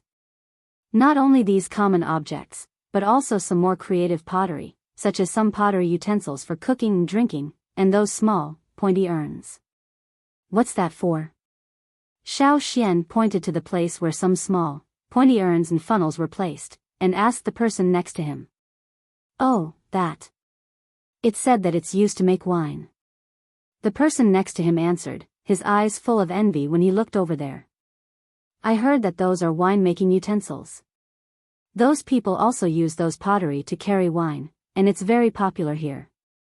I went to change one of those pottery, but it didn't produce wine. However, it's still more convenient to use that kind of pottery for storage and transportation. It's not easy to flush out the stopper, and the pointy bottom is also more wear-resistant, so it's good to use. I'll change a few more later. If I can produce wine, that'll be great. What's wine? Yu was curious. Wine? A kind of water? That person didn't know either. I've never drunk it, but the team leader said that wine is made with food. The tribes that can make wine are all big tribes, and they don't lack food. Several young people around also showed envy. They didn't lack food, and they could enjoy material and spiritual enjoyment. Who wouldn't be envious? Many tribes in the central region developed quickly in animal husbandry and agriculture. With food surplus, there was a rapid development of handicraft industry, and there was a rich variety of art. This was also why travelers said that the central region was a very wonderful place. There was a relationship between function and decoration in the design of art. In such a place, people's labor and daily affairs were mainly for survival. After all, survival was the most important thing, and life was ranked second. Creativity was for a better life. Therefore, in all creation activities, even in such a barbaric and primitive place, the design of pottery was centered around people and practicality as the foundation. Many people in the tribe worshipped these pottery, but it was not necessarily because they followed the trend. There were many factors of worshipping the craft. Xiao Xian saw a variety of pottery on display. While the old men of the Yanjiao tribe were immersed in their antique pottery, there were already more varieties here. If the old men of the Yanjiao tribe saw this, who knew what they would think, especially Xing, who had shown off his collection of pottery in front of Xiao Xian. In addition to pottery, there were also many jade products. Most of them were in the shape of strips, half rings, or even less than half rings. A few were in the shape of bridges. Some jade stones had nothing on them, only one or a few holes. Some jade stones were engraved with complicated patterns. There were even jade ornaments that were entirely carved. Are those jade stones? Yu's eyes lit up as he looked over. Yes, those are jade stones. It's just that they are not good jade stones. When you go, pay attention. Every person in the Mang tribe is carrying a piece of jade. Most of them are in this shape. That traveler gestured and drew a bridge. As for those who carry jade stones like this, you should stay far away from them. He then drew a half ring and a circle. These people belong to the higher ranks in the Mang tribe. Let's not provoke them. The surrounding youths quickly nodded. Don't just look around. Let's go find a cave to rest in. The experienced traveler called out to the youths who were looking around. Don't get separated. If you get separated here, you'll be at a disadvantage. You might even lose your life. In this lawless place, everything was naturally decided by strength. The tribes in the central region were generally stronger, so the travelers would gather in large groups to be safer. From here on out, the traveler group would not be so idle. They also did not have the time to pay attention to the scenery. They had to be on guard at all times. There were many people from other tribes around. Anyone could become their enemy. When you were not paying attention, they would stab you, rob you, and then disappear without a trace. It was not uncommon. There was a mountain not far from this market. The mountain was not very high, but there were many caves. Some were naturally formed, and some were dug out by travelers or other people.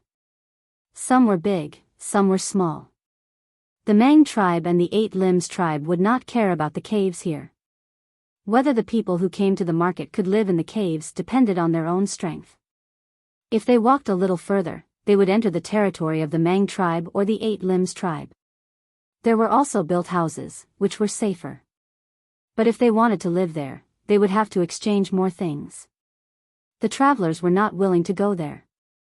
Xiao Xian followed the group to the front of the mountain. Bang!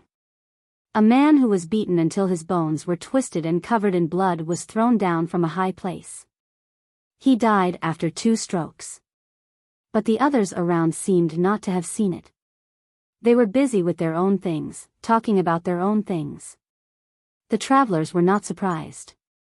This kind of thing happened every day. Robbing caves, fighting over things, quarreling because they were not pleasing to the eye. They could see it all the time. But sometimes it was just a small fight, and sometimes it was a life loss. As they approached the mountain, changes gradually took place in the traveling team. The experienced and strong soldiers surrounded the injured or too young and inexperienced people in the middle. At this time, there was no division of tribes. Since they came together, they naturally had a cooperative relationship. Here, they had to be united, or they would be at a disadvantage. There were big and small caves. There were hundreds of people in this group, so they naturally needed a big cave to live in. And the competition for a big cave was also very fierce. The few leaders at the front of the group looked up the mountain. Experienced travelers could guess the general distribution of power at a glance from the people walking around outside the cave. They couldn't afford to offend those who were too strong, and those who were too weak definitely didn't live in a big place.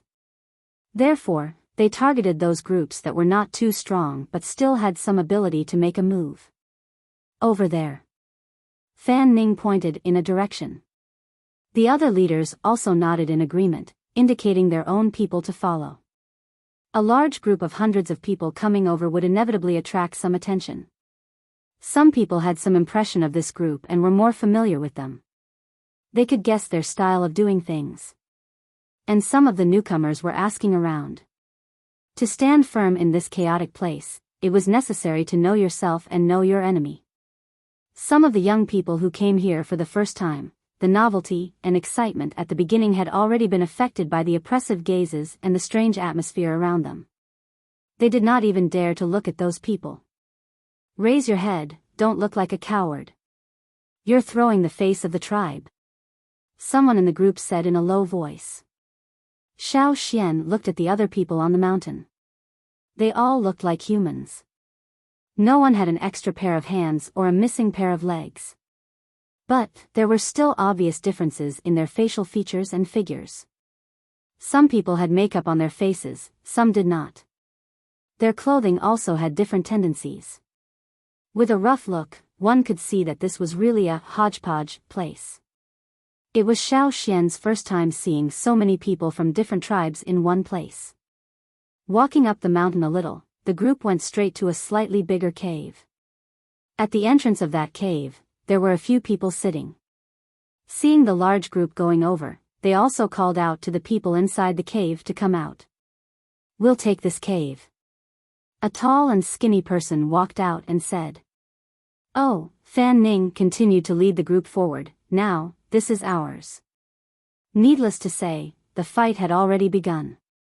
A figure suddenly shot out from the cave. With a sound of breaking air, it rushed towards Fan Ning, who was at the front of the group. Feeling this sudden gust of wind, Fan Ning's eyes slightly narrowed. A cold light flashed through his eyes. His ankle that was walking forward suddenly turned. His shoulder shook. Instead of retreating, he went forward and met the attack head-on. The opponent's swinging leg attack was very swift and fierce. Xiao Xian did not doubt that this kick could make a person's head move. After being blocked by Fan Ning, the opponent landed on the ground and switched to using both arms. The swinging arms were like soft knives as they flew up and down. When Fan Ning dodged, the shadow of the arms directly smashed onto the rock at the side, leaving a deep mark on it. Xiao Xian was a young man, so he was also surrounded by the travelers in the middle of the group. The young people around him were silent, their eyes wide open as they stared at the dangerous battle unfolding before them. When they just arrived, the person who was beaten into a bloody mess left a very deep impression on them. Perhaps, the person who lost would end up like that. Losing the cave was a small matter, but if you lose your life, then you have nothing left. But, sometimes, even though you know it's dangerous, you can't take a step back. Do you know what kind of frog is team leader Fan Ning's favorite frog? Yu asked Xiao Xian in a low voice. What is it? Xiao Xian looked at Yu. He remembered that the pattern around Fan Ning's eyes was not very special. It was different from Yu's bright poison frog pattern. The overlord frog from the horned frogs. He likes the same as the leader. Yu said. The leader of the Pu tribe, Guangho, looked like a dumpling. Later, Xiao Xian saw some of the Pu tribe's frogs that were obviously much bigger than the other frogs. Only then did he know that Guangho's appearance was more similar to the horned frogs. But the Pu tribe's several gigantic beasts, their temperament was very brutal. Fan Ning liked the overlord horned frogs the most. His temperament was also similar to the overlord horned frogs. Moreover, his strength was also one of the top in the Pu tribe. Although this team leader of the Pu tribe's travel team did not have a good attitude towards Xiao Xian had to admit that this person, Fan Ning, was still very capable. On the other side, Fan Ning caught the opponent's carelessness. It looked like a simple and unadorned move, a fist that was nothing special, but it carried a tyrannical force. It broke through the air and directly hit the opponent's chest. Puff! The person who took this punch was sent flying and fell on the ground 10 meters away. He struggled to get up and wanted to say something, but he spat out a mouthful of blood. The faces of many people in the opposing team changed. They looked at Fan Ning, who was standing there in fear. Although Fan Ning's body also took a few hits, and his beast skin clothes were torn and stained with blood, but compared to the person who was sent flying, Fan Ning's situation was already considered good.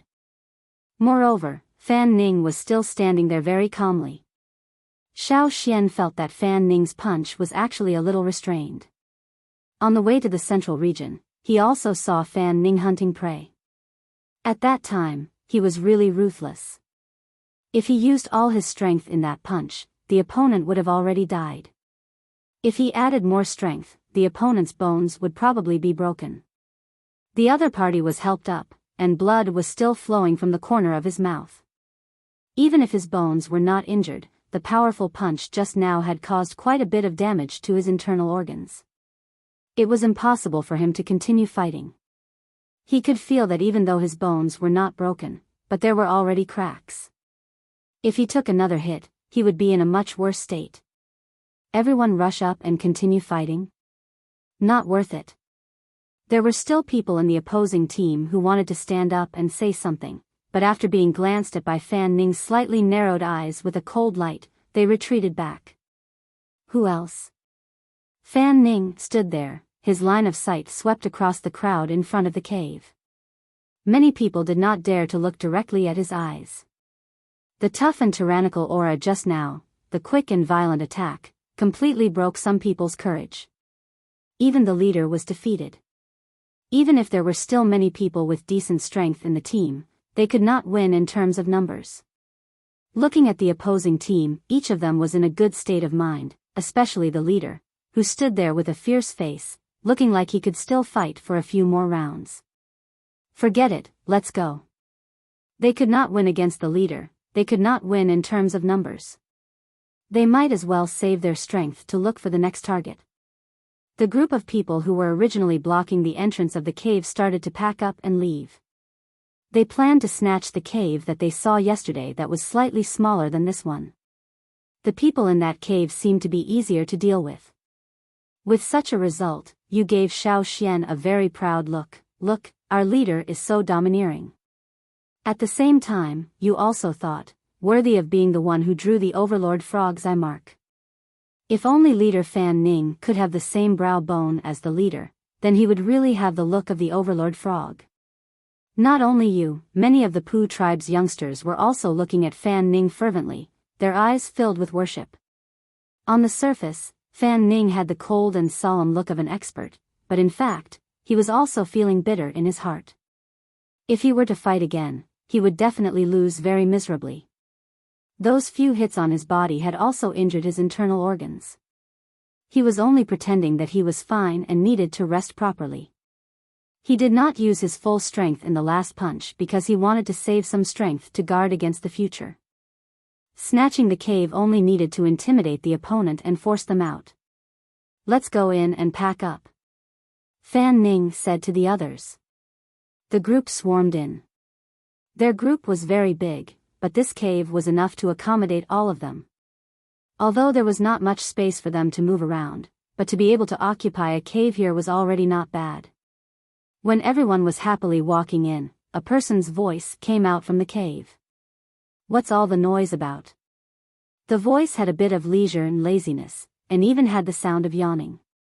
Hearing this voice, the people in the group did not expect that after they had already snatched the cave, there was still someone who dared to stay here. Could it be that someone in the previous group was sleeping too soundly and did not hear the noise? "Who? Come out. We have already taken this cave, you hurry up and pack up your things and get out," one of the leaders in the group shouted with surprise and anger.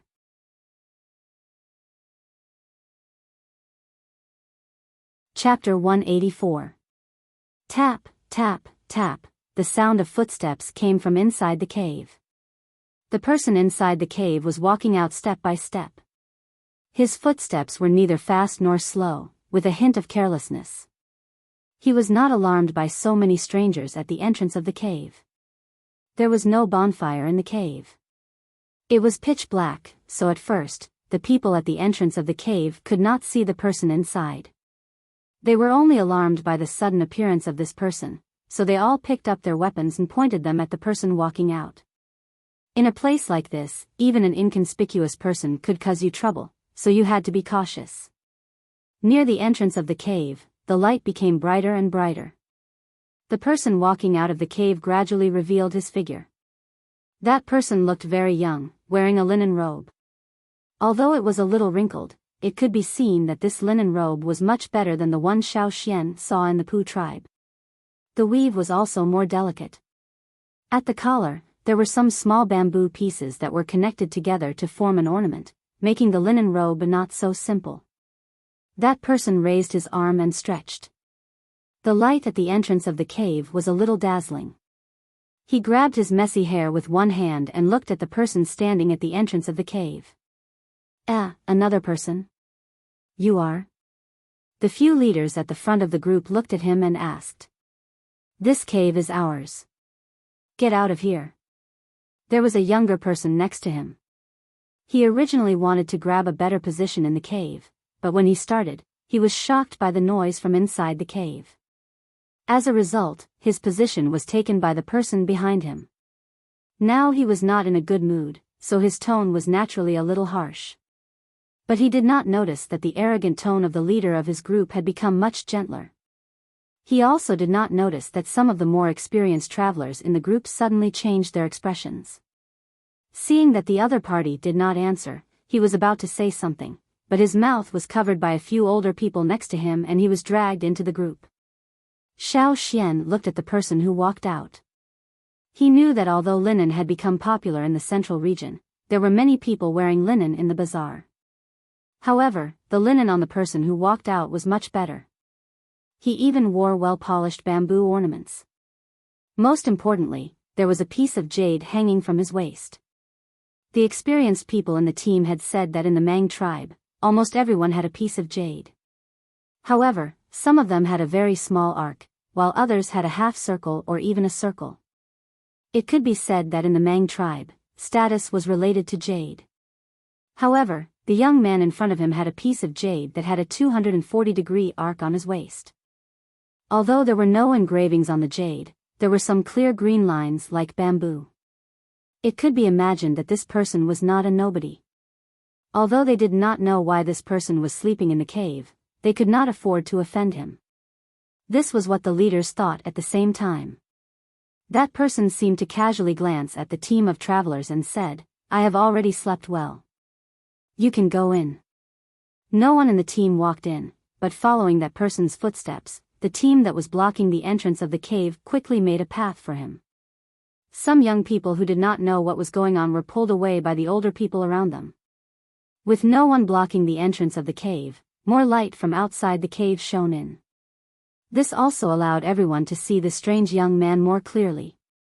He was quite white and did not look strong. He also did not feel strong. He did not have the imposing manner of the leader Fan Ning and the others. He was dressed well, but they did not know why everyone was so afraid of him. When everyone's eyes swept over the piece of jade hanging from his waist, the people who were cursing in their hearts just now lowered their eyelids and did not look at him. For a moment, the cave quieted down. The people who were discussing excitedly just now also shut their mouths. The atmosphere was somewhat tense. Ta-ta-ta, the sound of the other person walking slowly was very clear to everyone. Even the noise outside the cave could not cover the sound of the footsteps. Suddenly, the person who was walking out of the cave stopped in his tracks and looked sideways at the team of travelers. The few leaders at the front of the team suddenly felt nervous. They exchanged glances and thought about what they should do if something unexpected happened. But they did not expect that the other person only looked at a place in the team and smiled meaningfully. You have guts. When you go out, don't walk alone. The other people in the team followed that person's gaze and looked at a place. There, Xiao Xian was standing with a frown. After saying that sentence, that person left. He went out and stood outside the cave to stretch his body. He moved his arms and looked down the mountain. Then he jumped. This place was halfway up the mountain. The slope was a little steep. There was still some height from the ground below. However, when the people outside the cave looked down, they did not see that person's figure. Don't look anymore. He has already left. Fan Ning said and walked in front of Xiao Xian. His face was cold. Probably because he was injured, his face looked worse. Have you offended the people of the Mang tribe? No, it's my first time here.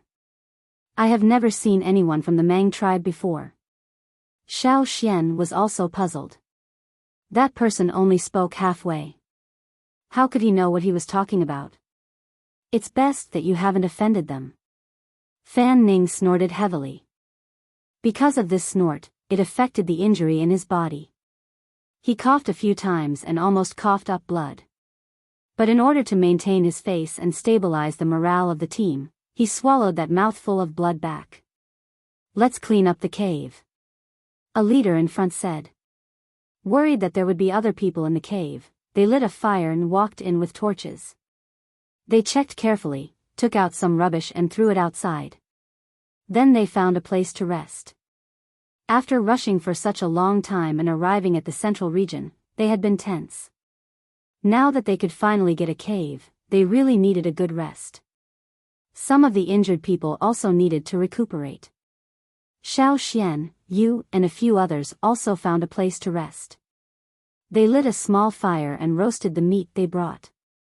Only when they were full would they have strength. Xiao Xian, you really don't know that person? Yu asked. I don't know him. I also don't know what he meant by that sentence. Xiao Xian had been thinking about the reason. He even wondered if the other party had found out that he was from the Yanjiao tribe. However, he did not hear about any grievances between the Mang tribe and the Yanjiao tribe. Moreover, Xiao Xian did not feel any malice from the other party. Of course, there was no kindness either. He was just a stranger. On the other side, the person who left the cave was already near the market. He did not walk into the market. Instead, he walked about 100 meters away from the market. Whoosh! A slender spear shot at him and stabbed into the ground in front of him. Almost half of the spear was buried in the ground in an instant. Chu Su. Hand over by Ling. A white figure appeared in front of Chu Su from 100 meters away in the blink of an eye. It was a young woman wearing a white silk dress. At this moment, her beautiful face was filled with anger as she looked at Chu Su. Isn't it just a spider? How many days have you been chasing me? Chu Su yawned and said carelessly, you care about your spider. What about my bamboo rat, which I painstakingly raised? You will compensate me? I was planning to raise it for a few more days and make a big pot of soup to eat. But when I went back to take a look, oh. There are only bones left. Chu Su's face turned cold as he said the last sentence. I can compensate you with my silk dress for your bamboo rat. The woman in white softened her tone and said, "Hey, do you think everyone cares about the smell of spiders in your tribe? Do you think the Mang tribe has nothing good? No matter what, you have to hand over Bai Ling today." The woman in white didn't back down. "Do you think I'm afraid of you?" "Wait." Before the woman took action, Chu Su quickly stopped her. Looking at the sky, Chu Su's line of sight stopped at a certain place. His angry face revealed a smile as he raised his palm. After a breath, a green figure flashed by and finally stopped on Chu Su's palm. It was a bird less than the size of a palm. Its wings were like knives and its tail was like a swallow's. Because of its small size, it was easy to mistake it for an insect if one didn't look carefully. "What did you find?" Chu Su touched the bird's head with his finger and said. The bird chirped and pecked Chu Su's finger lightly. "I finally found those thieves." Chu Su's face was filled with joy. "I have something to do. I won't talk to you anymore. Here you go." While speaking, Chu Su took out a white ball from a hide bag hidden in his clothes and threw it to the woman in white. The woman in white quickly caught it and looked at the white ball in her hand. It was originally a spider covered with long white hair, but now it was wrapped into a fist-sized ball. Moreover, there were several bamboo thorns on its body. It was these few bamboo thorns that caused the white spider to suffer great pain. "Chu Su." The woman in white was even angrier. "What are you yelling for? It's not dead yet. It's much better than my poor bamboo rats. It should be punished for eating so many of my bamboo rats. Will it die if I stab it a few times? It deserves to die." The woman in white didn't have time to say anything else. She just held back her anger and pulled out a few thin bamboo thorns on the white ball. After a while, the white ball gradually opened, and long legs with white hair stretched out. The fist-sized white ball expanded more than twice. "See, it's not dead yet. If it eats my bamboo rats next time, I'll stab it to death." Chu Su didn't want to stay here any longer. He put away the bag. "I'm going to catch the thief. I'd like to see who dares to steal my bamboo rats. Do you really think I have a good temper?" The green bird had already taken off, and Chu Su followed closely behind. The woman in white hesitated for a moment, but she also followed. She also found that some of the spider webs in the tribe had been taken by someone. She didn't know if it was the same as the people in the Mang tribe who stole the jade stones and bamboo rats. After Xiao Xian ate his food and rested for a while, he went out of the cave with you and the others. The travel team was divided into two groups. One group went out to trade, and the other group stayed in the cave. They took turns to go out in the morning and afternoon. Now, Fan Ning took the people of the Pu tribe out. They would first trade a batch of goods in this market. The things that were popular in the central region might not be popular when they brought them back. They had to choose according to the habits and preferences of the tribes along the river. This way, they could exchange for more things when they brought them back. Just like the coarse linen cloth that Xiao Xian saw before, it was nothing here. They could casually exchange it for something else, but when they brought it back, they could exchange it for a good water moonstone, and the water moonstone could be exchanged for even more good things.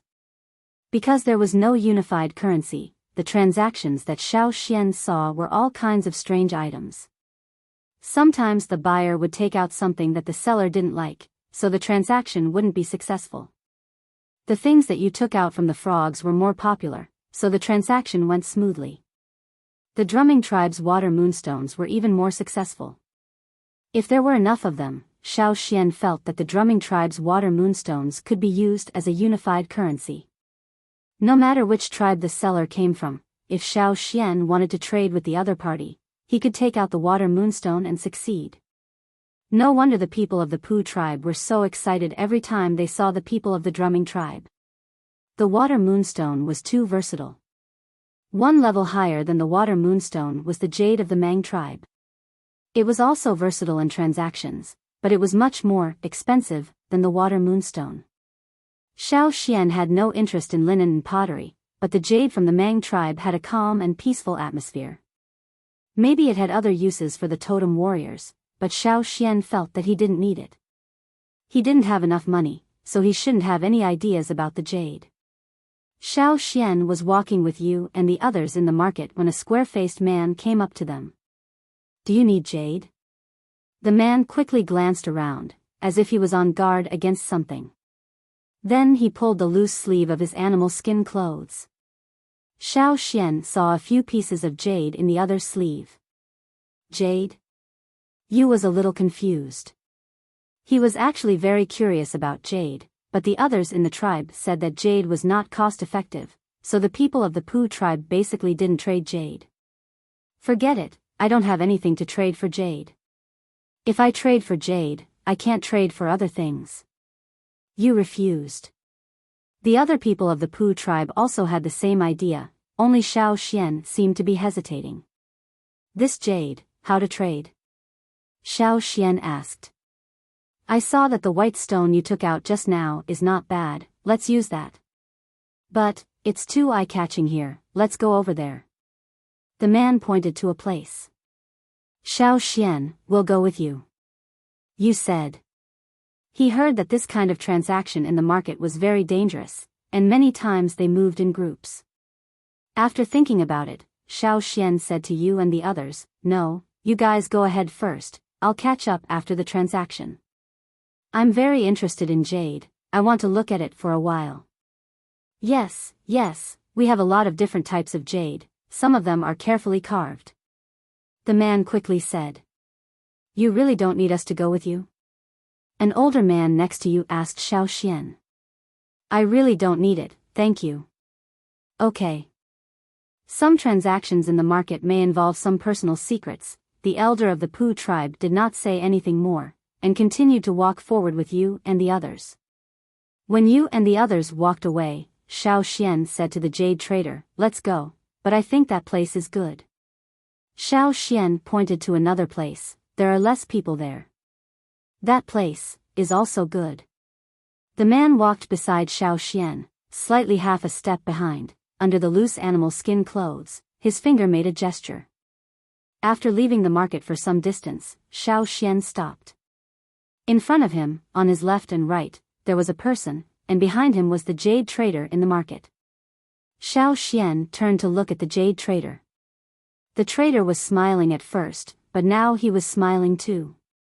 However, there was less friendliness in his smile and more ruthlessness. There were no more jade stones in his loose animal skin coat.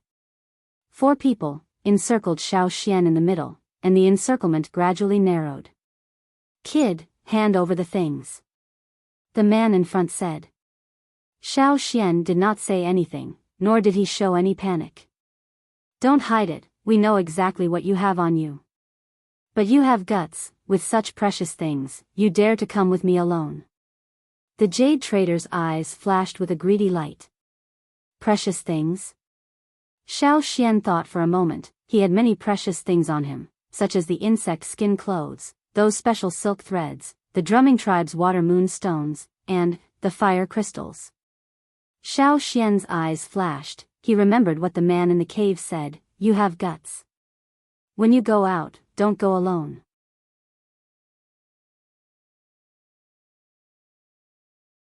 Chapter 185.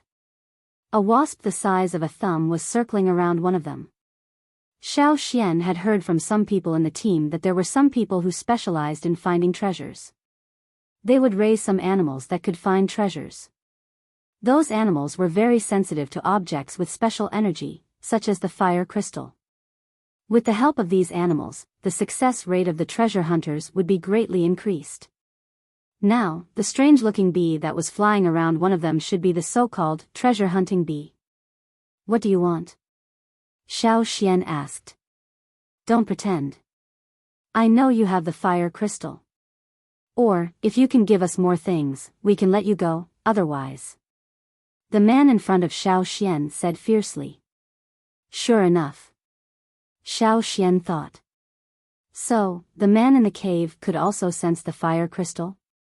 After waiting for a while, they saw that Xiao Xian didn't speak. One of them became impatient and his face darkened. Don't talk to him anymore. Since he doesn't want to give it to us, we'll kill him and search his body. For them, Xiao Xian was just a newcomer who came with the team for the first time. He was a young man who didn't know anything and didn't have much strength. Every time they made a move, they would make some inquiries.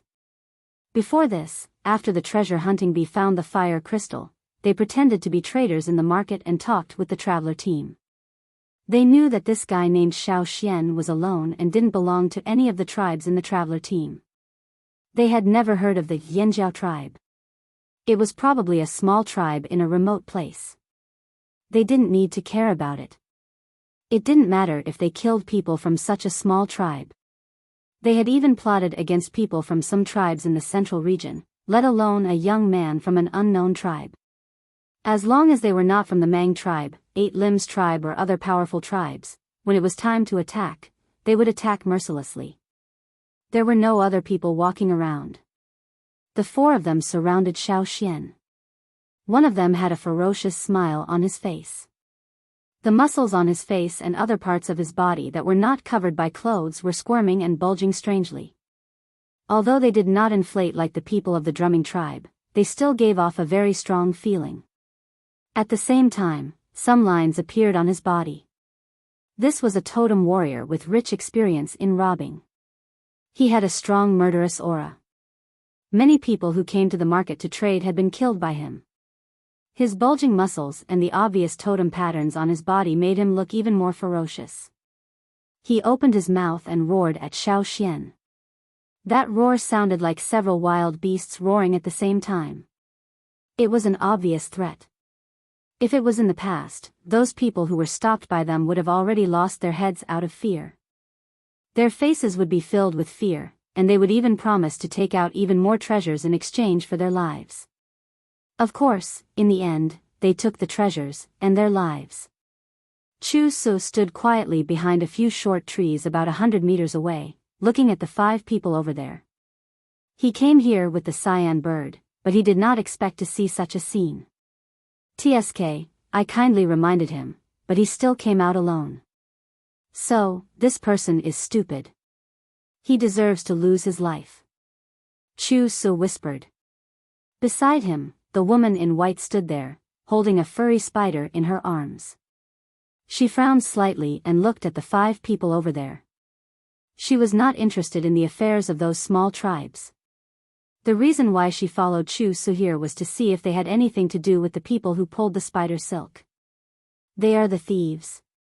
The woman in white asked. Yes, it's them. But I didn't know that they would do this kind of thing. Well, they have the guts to steal from the Mang tribe and Eight Limbs tribe. Naturally, they would steal from others. Chu Su said. Aren't you going to help? Why should I help? When the matter over there is finished, I will deal with them. Whether it was Chu Su or the woman in white, for them, people from small tribes did not need their attention. For example, in Chu Su and the woman's eyes, they were civilized people with more technology and rich culture, who thought they were smarter and more powerful, while those from small tribes were stupid and short-sighted barbarians who knew nothing but killing and robbing. The two sides were not at the same level at all. Usually, they did not even bother to say a word to those people. It was rare that he specially reminded them in the cave, but they did not take it seriously. Chu Su was not in the mood to intervene. Looking at the situation over there, the difference in strength between the two sides was too big. It should be over soon. As for whether the surrounded boy was dead or alive, it had nothing to do with him. He was not from his tribe. He could only say that the boy was unlucky and too stupid. After the matter is over, should I do it or you do it? Chu Su asked the person next to him. The woman in white touched the spider in her arms and said casually, half each. Okay. While Chu Su and the woman in white were discussing how to torture and interrogate the thief, Xiao Xian was standing calmly on the other side of the field, looking at the one who had already used his totem power. You want the fire crystal? Well, if you have the ability, come and get it. Xiao Xian said. Seeing Xiao Xian's reaction, the 4 of them were puzzled, but more than that, they felt that this was a reckless brat who didn't know the difference between life and death. He was so slow and stupid. A roar like that of a lion or tiger came out of the totem warrior's mouth. His originally swollen and taut legs wriggled at this moment and became thicker again. Every muscle was full of strength, and it looked as if it could kick an elephant to death. After a loud roar, he rushed towards Xiaoxian. Every step he took covered several meters. Almost in the blink of an eye, he was in front of Xiaoxian. At this moment, the totem power in Xiaoxian's body rose to the extreme in an instant. On the totem in his mind, the flames suddenly surged fiercely, like adding fuel to firewood. His exposed arm was not as swollen as the opponent's, but the blue veins under his skin intertwined and jumped like dragons. Xiaoxian looked straight at the man who was rushing towards him. This was the first time he saw him, but he had a strong killing intent. The fighting intent in his eyes also spread. If everyone has forgotten the Yanjiao tribe, then let them remember it again, Xiaoxian agreed with the shaman's words. Since they did not remember and did not know each other, then it was better to remind them forcefully. They didn't see any big movements from Xiaoxian, who was standing there. He just turned his body slightly, then stretched out his hand and waved his fist in a very simple way. The man who rushed towards Xiaoxian missed. Before he could make another attack, he felt an extremely strong aura explode beside him. This aura was too strong and too fast. It almost reached its peak in a short time, causing his scalp to tingle and his body to slow down. In the next moment, he was punched in the chest. His muscles, which looked very strong and tough, were like fragile fruit skin under the attack of this seemingly ordinary fist. They caved in directly. Visible ripples spread from the point of impact. The sound of bones breaking rang out from the caved-in chest. The expression of the man who originally had a murderous look was now frozen. With this heavy punch, his body seemed to curl up slightly as if he had been frightened. His back, which corresponded to his chest, bulged, making him look like a hunchback.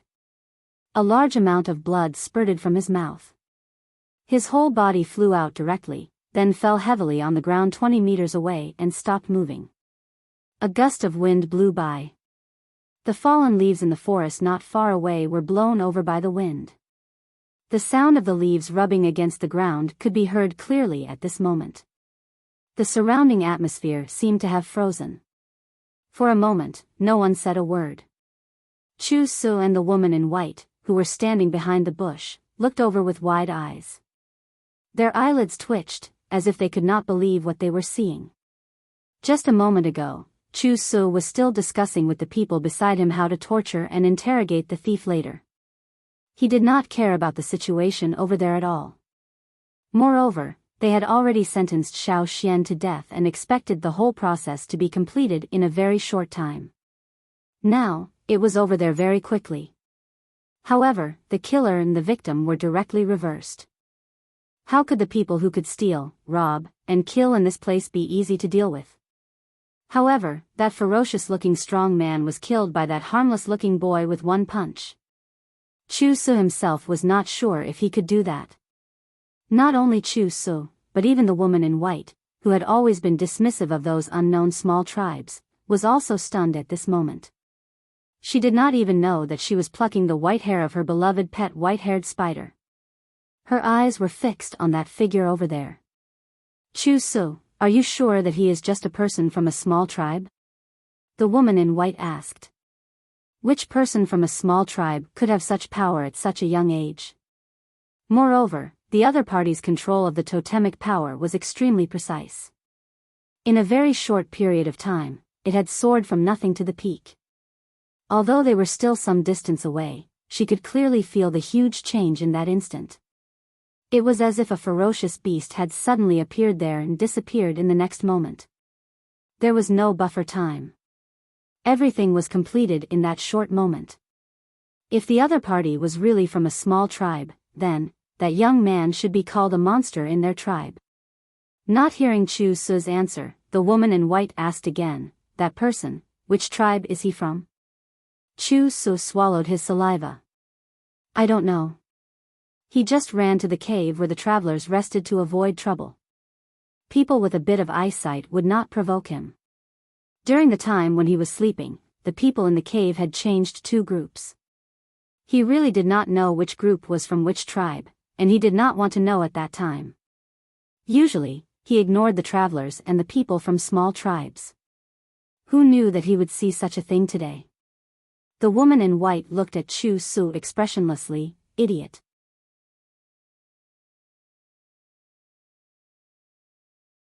Chapter 186. While Chu Su and the woman in white were guessing which tribe Xiao Xian came from, the other three people, who had been completely stunned by the turn of events, finally came to their senses.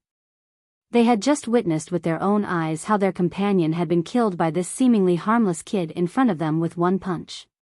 One punch. Without using a knife, without using any other tools or tricks, it was just a simple punch. This kid, who they had regarded as prey, had used only one punch to kill the person who had always been at the front of their group. Their plan had gone awry. They had completely misjudged this person who looked too young. None of them had expected that this kid, who was too young, would be so violent, straightforward and terrifying. It was as if he was demonstrating his strength to someone. At this moment, in the eyes of these three people, Xiao Xian was no longer a naive young man who had just joined the team for the first time, but a predator who was like a ferocious beast. They were bold, but not fearless of death. The three people who had finally reacted roared like monsters, and the totem patterns on their bodies were also revealed. Almost at the same time, the three figures were like high-speed beasts, running in three different directions at the same time, intending to leave this place as quickly as possible. It's too late to run now. The totem power in Xiao Xian's body rose to the peak again, and the fighting spirit in his eyes rose again, even stronger than before. He fixed his gaze on one of them and chased after him, not looking at the other two. The slightly loose animal skin coat produced a rustling sound as Xiao Xian's body moved quickly with the speed of his body. The explosive power from the instant increase also increased his speed to a level faster than the other three. Like a strong gust of wind, he caught up with the person he had targeted. Without waiting for the other person to react, Xiao Xian stretched out his hands, and his arm, which was not as thick as the other person's, was already in front of the other person. The fist that he had just used to hit the other person was swung out again. The other person wanted to block with his arm, but found that the moment his arm came into contact with the other person's fist, it bent and slammed into his chest. Bang! The second person, like the previous one, was almost killed with one blow. It was the same kind of violent method. After killing two enemies in a row, Xiao Xian did not stop. When he chased after the third person, he kicked a small stone out of the ground. The stone that was kicked away shot towards the third person like a bullet. Poochie. His thigh was hit by the stone, but it didn't penetrate, which showed how strong his body was. That person only paused for a moment, ignoring the pain in his leg, and continued to flee. He regretted choosing such a prey. In the end, the prey became the hunter, and the four of them stepped into the hunter's trap. He now understood that the other party had seen through his intentions from the start. Perhaps the other party had already sensed their presence before he had pretended to be a traitor with the jade stones. He was just pretending not to know. Otherwise, why would he let the other members of the traveling party leave first instead of waiting nearby? That's right, because he was confident that he could take care of the four of them. That kid chose such a secluded place.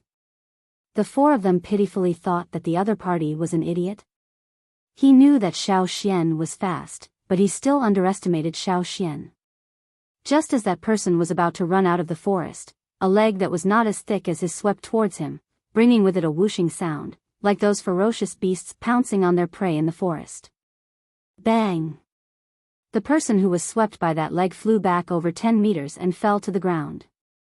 Don't kill me. I have a lot of treasures, jade stones from the Mang tribe, and silk clothes from the Eight Limbs tribe. I just hope that you can spare my life. I can take you to find hidden jade stones. There are a lot, really, a lot. The person who brought Xiao Xian here was now lying on the ground. Because of the blood he spat out, his mouth was still red, and it was difficult for him to speak. He struggled for a while, but as if he had lost all his strength, he fell back again. He looked in the direction that his last companion had fled. That person seemed to have escaped successfully. Xiao Xian glanced at him, then turned and walked in the direction that the fourth person had fled. Just as Xiao Xian turned around, the person who was lying on the ground quietly got up, took out a slender bone knife from his waist, and stabbed towards Xiao Xian. However, Xiao Xian dodged it as if he had eyes on the back of his head. That person only felt his arms go numb, and the bone knife in his hand fell away. Puff, the slender bone knife pierced through his body.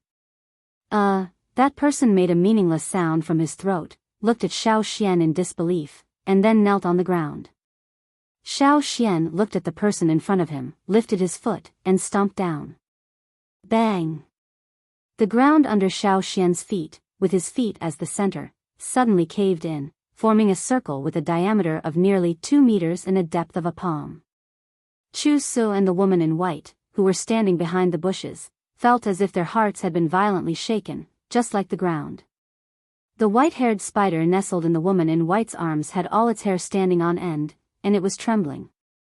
The little green bird that had brought Chu Su here also stood on the leaf closest to Chu Su, nervously looking in a direction in the air. On the other side, after Xiao Xian stomped his foot, he no longer paid attention to the person kneeling on the ground. He turned and walked in the direction of the fourth person. His footsteps were slow, as if he was not in a hurry to catch up. Behind Xiao Xian, the person kneeling on the ground had bloody lines spreading, and it looked as if his body had been split open. Such a violent and forceful method made Chu Su feel that he had been blind before.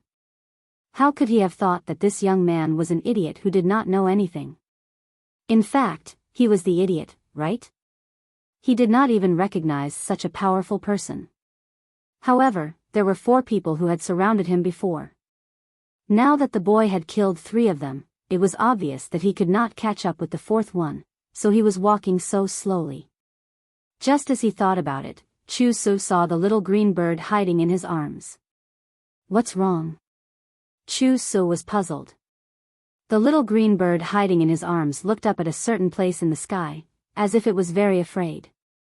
The sky? Chu Su raised his head and looked over. Then, he saw a huge eagle carrying a person and flying towards the young man. Bang! The man held by the eagle was thrown to the ground. It was unknown whether he was dead or alive, but his bones seemed to be a little twisted. He should be dead, right? The 4 people were all killed in such a short time. In this place, strength spoke louder than words. However, not everyone would reveal their strength to the outside world. Who on earth was that boy? Which tribe did he come from?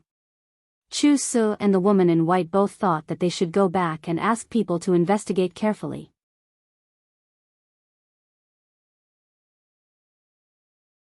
Chapter 187. Not much time had passed since the man who pretended to be a traitor brought Xiao Xian over to kill all 4 of them. Xiao Xian tied up the 4 dead men with straw ropes. There was no one else around for the time being, but there was no guarantee that someone would come over after hearing the commotion. These 4 men probably had accomplices, so Xiao Xian didn't plan to stay here for long. While Xiao Xian was tying up the men, Cha-Cha was looking left and right with nothing to do. It glanced at the bushes a few times, and then looked at an injured, strange-looking bee that was spinning on the ground. It was the treasure-hunting bee that had been tamed by those people. However, when its master was killed by Xiao Xian, it was also affected. It was injured by the turbulent airflow and fell to the ground, unable to fly. No matter how hard it flapped its wings, it could only make a buzzing sound as it spun on the ground. Cha-Cha stared at the treasure-hunting bee for a few seconds, then pecked and ate it. All right, let's go, Cha-Cha. Let's find a place to get rid of these people first. Xiao Xian said as he jumped onto Cha-Cha's back. Cha-Cha flapped its wings and lifted up the 4 tied-up men with its big claws. Although they were a little heavy, as long as it wasn't a long-distance flight, it wasn't a big problem for Cha-Cha. Before leaving, Xiao Xian glanced at the bushes before retracting his gaze. He knew there were people behind him. The young man he saw in the cave was also there. Because of this, when he dealt with the 4 men just now, he used such barbaric and violent methods. He used the same style that Mai and the others used to hunt fearsome beasts. For example, Mai used his fists to beat up the 4-fanged wild boar. Most Yanjiao tribes had the same style and advocated strength. Since it was to intimidate, Xiao Xian naturally used the most Yanjiao style. In order to achieve the best effect, he didn't even use a stone knife, only his fists. This should be able to leave an impression on the people there, right? After Xiao Xian and Cha Cha left, Chu Su and the other 2 came out from behind the bush and walked to the place where the battle had taken place to take a closer look. Very strong power. It could even be considered barbaric and overbearing, but this was not the style of the few tribes that Chu Su knew. There were also some who were used to using absolute power to attack their opponents, but they might not be able to do so. Moreover, the opponent was so young. On the other side, Xiao Xian and Cha Cha brought the corpses of the 4 robbers to a forest that did not belong to the Mang tribe or the 8 Limbs tribe. They threw the 4 people there. There were many traces of wild beasts around. They believed that these 4 people would disappear soon. Xiao Xian found all of their belongings. Among them, there were some jade stones and a few good animal skins. After cleaning up the bloodstains on his body and putting the jade stones and animal skins into the animal skin bag, Xiao Xian adjusted himself, dispelling the murderous aura and calming down his negative emotions. It was like every time he returned to the tribe after a hunt to wash his sword. After a short while, when Xiao Xian opened his eyes again, he was no different from his usual self. He still looked like a young and inexperienced boy, and no one could tell that he had killed 4 people not long ago. Patting Cha Cha's head, Xiao Xian said, "Let's go back." The people of the Pu and Pu tribe walked around the market. The things they wanted to trade were also exchanged. When they were almost done, they saw Xiao Xian running towards them. They looked at Xiao Xian from head to toe and didn't see any injuries on him. Only then did they feel relieved. "How is it?" Xiao Xian took out a jade stone the size of an egg and tossed it up and down. "Done." "Hey, let me see. How much better is the jade stone of the Mang forest compared to the water moon stone of the drumming tribe?" You asked. Xiao Xian handed over the jade stone.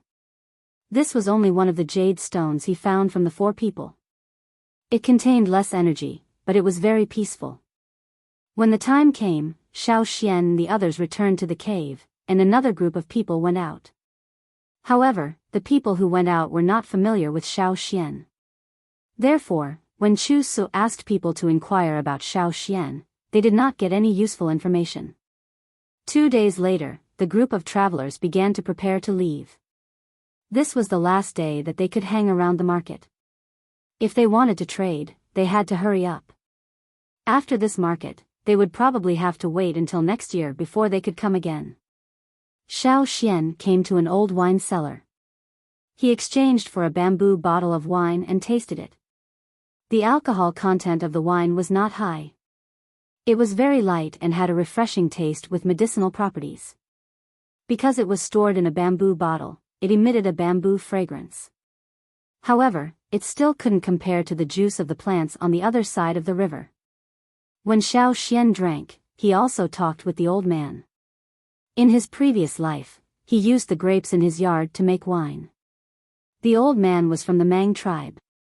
He also had a piece of jade on him, but the texture and pattern of the jade was not as exquisite as Chu Su's.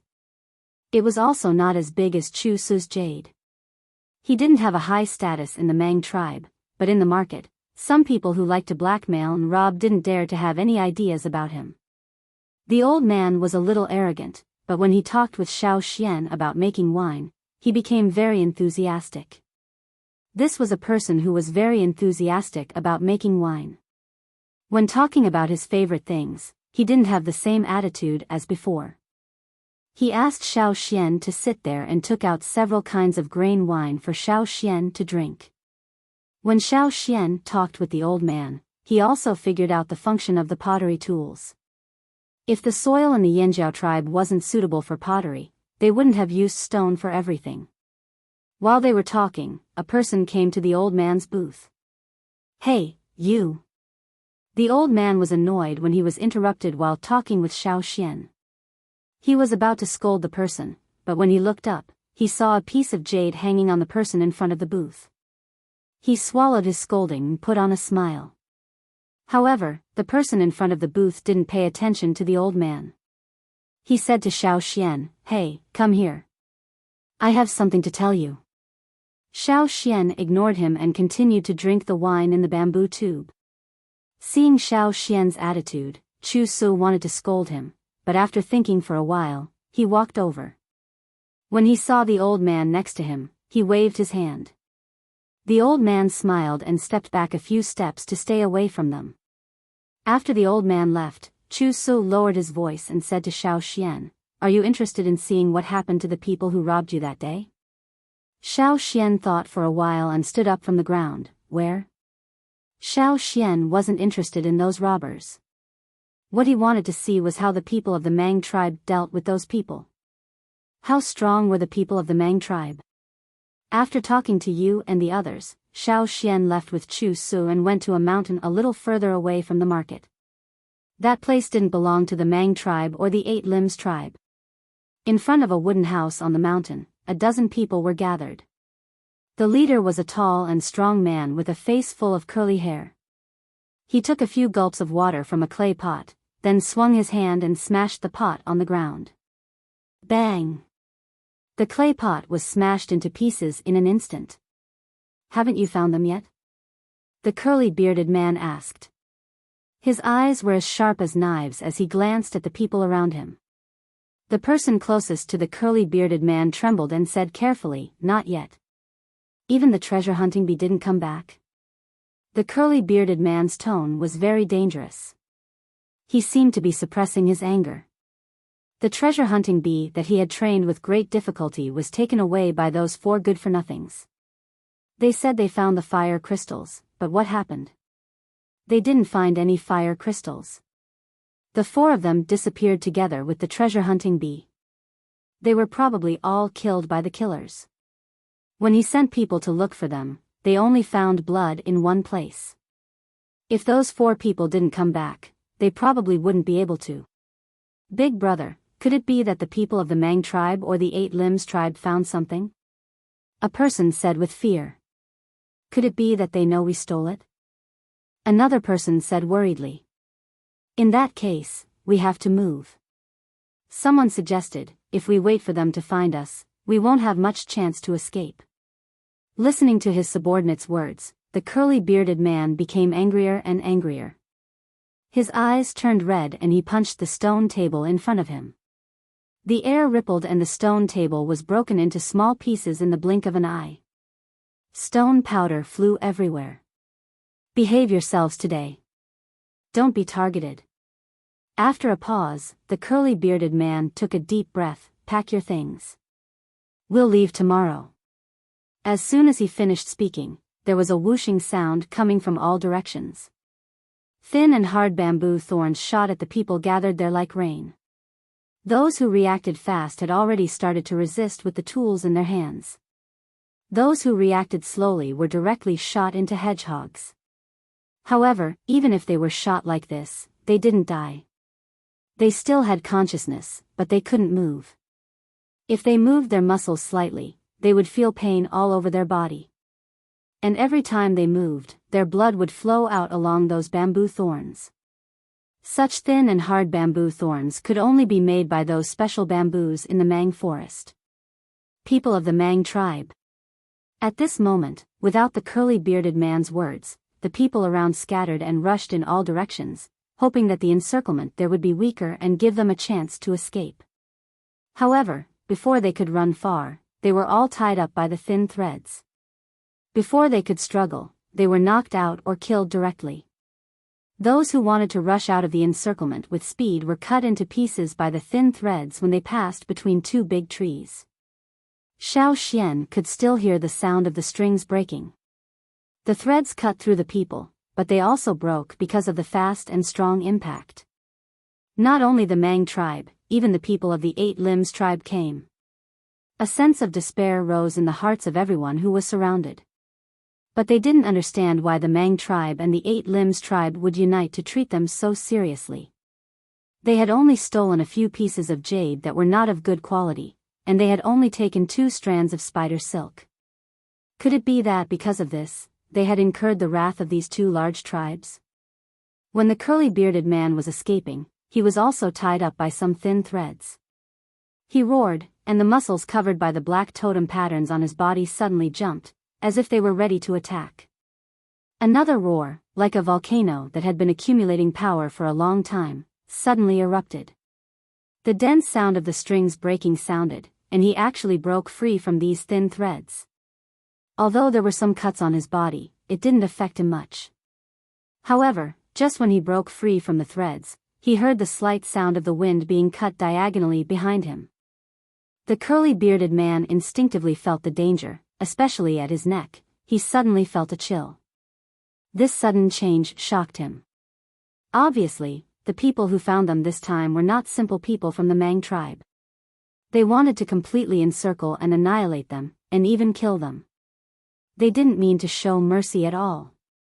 A sharp bamboo knife that was 2 fingers wide and half an arm long appeared at the side of the curly-bearded man's neck. The bamboo knife appeared very fast, and the distance between the knife and the neck was also very short, as if it could cut this person's neck in the next moment, but it also gave people an illusion that there was plenty of time to escape. However, an illusion was an illusion after all. Puff! Blood splashed out. The curly-bearded man still maintained the expression of disbelief, like a rusty machine, and looked to the side sluggishly. There stood a person. The curly-bearded man opened his eyes wide, and carefully looked at the piece of jade hanging from the person's waist. That was a piece of jade with a slight green color. Why would such a person deal with his own group in person? Although this group of people had killed many people and cheated a few people from the Mang tribe and the Eight Limbs tribe, for the sake of caution, after coming here, they absolutely didn't kill the people from these 2 tribes. However, today, the Mang tribe sent such a person to encircle and annihilate them in person. Generally speaking, such people shouldn't have put them in their eyes. With their arrogance, why would they need to do this? Until death, the curly-bearded man still couldn't figure out why he provoked the person wearing the jade. Bang! The curly-bearded man fell to the ground. The person wearing the jade shook off the few bloodstains on the bamboo knife, and didn't care about the remaining bloodstains on the bamboo knife, and looked around. Those who were encircled were either dead or dizzy. Not only the dead curly-bearded man, but also Xiao Xian, who stood not far away and looked over there, didn't understand. The strength gap was too big. If they were in the Yanjiao tribe, only people like Tua and Kiki could solve it. Uncle Huang Yi, how is it? Chu Su asked. The person holding the bamboo knife and wearing the jade shook his head. It's not them. It's not them? Chu Su was confused. If it's not them, who else can it be? They are the only ones who have entered the forest. Several of my bamboo rats have been eaten by them. They don't have that ability yet. Huang Yi said. Because he was sure that it wasn't them, he didn't show any mercy and directly killed the people here instead of taking them back for interrogation. Then who else could it be? Chu Su thought, glancing at Xiao Xian next to him, and denied it in his heart. No, it's not this guy. Although this guy is strong, he can't sneak into the depths of the forest quietly to steal a few good pieces of jade. This matter had infuriated the leader so much that he had flipped out. Could it be? Chu Su suddenly thought of a name. Huang Yi sighed in a low voice. It may be a thief. Chu Su was a little frustrated. If it was a thief, it would not be so easy to catch him. Pack up and go back. Huang Yi called the others.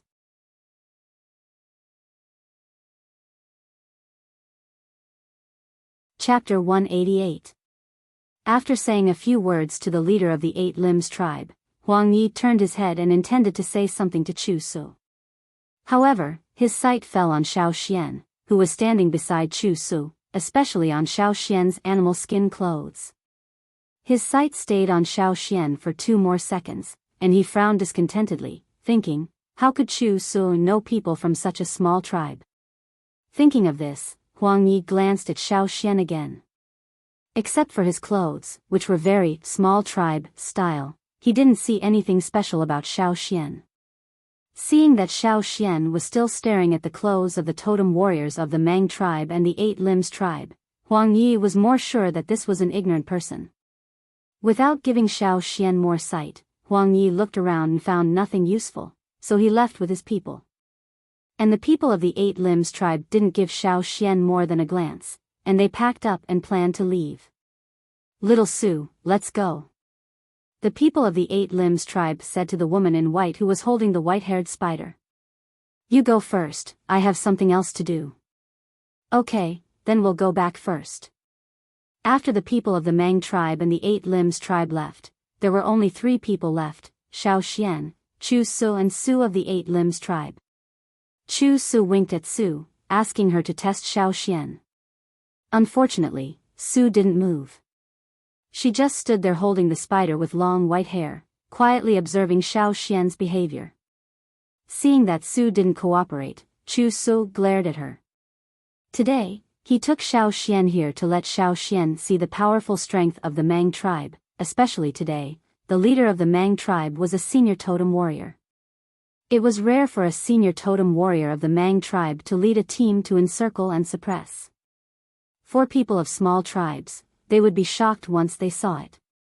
But obviously, this guy didn't seem to have much reaction. Except for glancing at the clothes of the warriors of the 2 tribes, he didn't show any other expression. Was he shocked or not? Chu Su was not sure. Just as Chu Su was about to find a topic to test Xiao Xian, he saw Xiao Xian walk away. Sigh, we can't go there. There's a trap set by 8 of Limbs. Before Chu Su could finish his words, he saw that Xiao Xian had already walked into the area. He thought to himself, you won't listen to my advice again. You'll suffer later. However, after waiting for a while, there was still no movement from the other side. Chu Su was confused. He looked at Su, who was standing next to him, and nodded in the direction of Xiao Xian with his chin. He asked, didn't you set any traps over there? Su was also puzzled. She remembered that some of the traps set by the people of the tribe were activated when they encircled and annihilated those people, but there were still some that were not removed.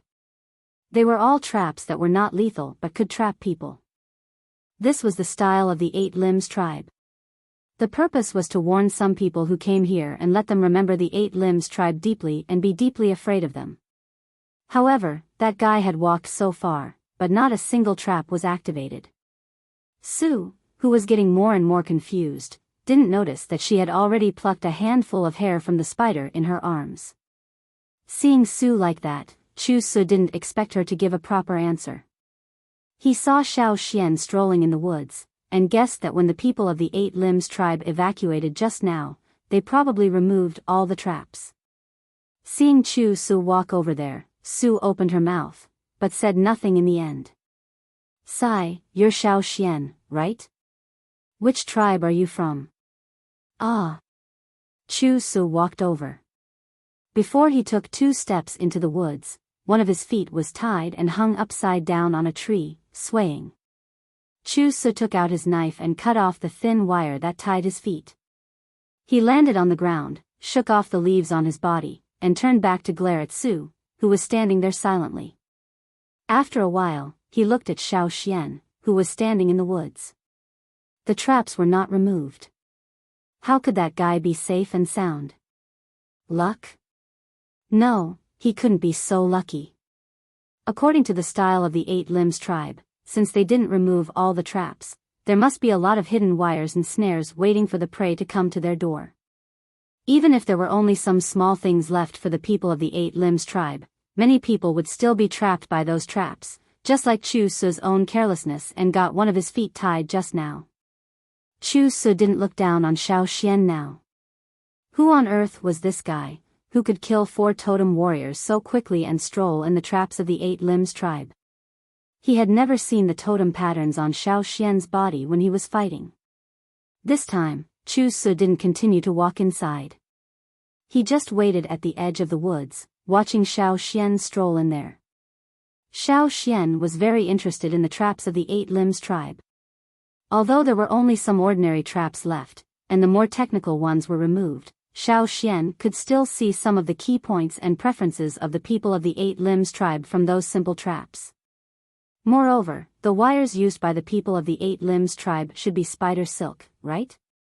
There were many kinds of spider silk. Although many of the traps had been removed, there were still many subtle traces left on the branches and leaves, which could be seen from those traces. When Xiao Xian walked out of the woods again, Chu Su showed a smile that he thought was friendly. He pointed at himself and said to Xiao Xian, "Mang Forest, Chu Su." The people of the Mang tribe like to call themselves Mang Forest XX. The Mang Forest referred to the wide woods of the Mang tribe. It was said that there were countless treasures in the Mang Forest, and the people who were born in the Mang Forest were also gifted. Their totem warriors of the same level were much stronger than those of other tribes. Of course, this was just what Xiao Xian heard from the travelers of the Pu tribe.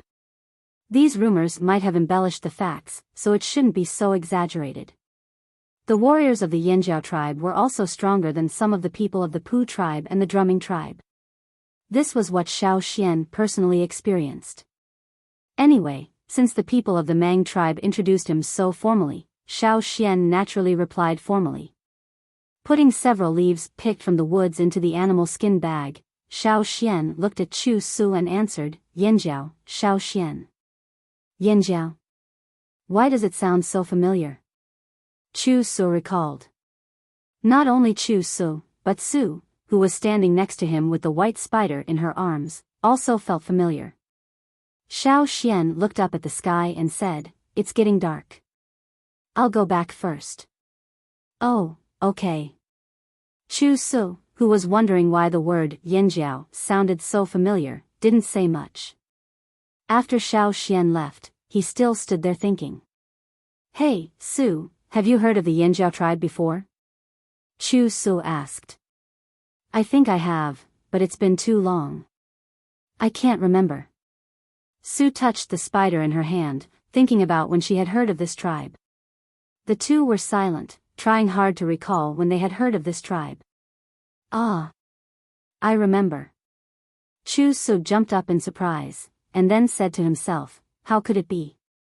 How could it be? What do you remember?" Su asked. That. Which? That tribe with strong limbs but no intelligence, violent, barbaric and unreasonable. Didn't you hear the story of Yanjiao when you were a child?" Hearing Chu Su's words, Su was shocked. Didn't they say that the Yanjiao tribe was destroyed? Whether it was the Mang tribe or the Eight Limbs tribe, many children in the tribes were taught when they were very young.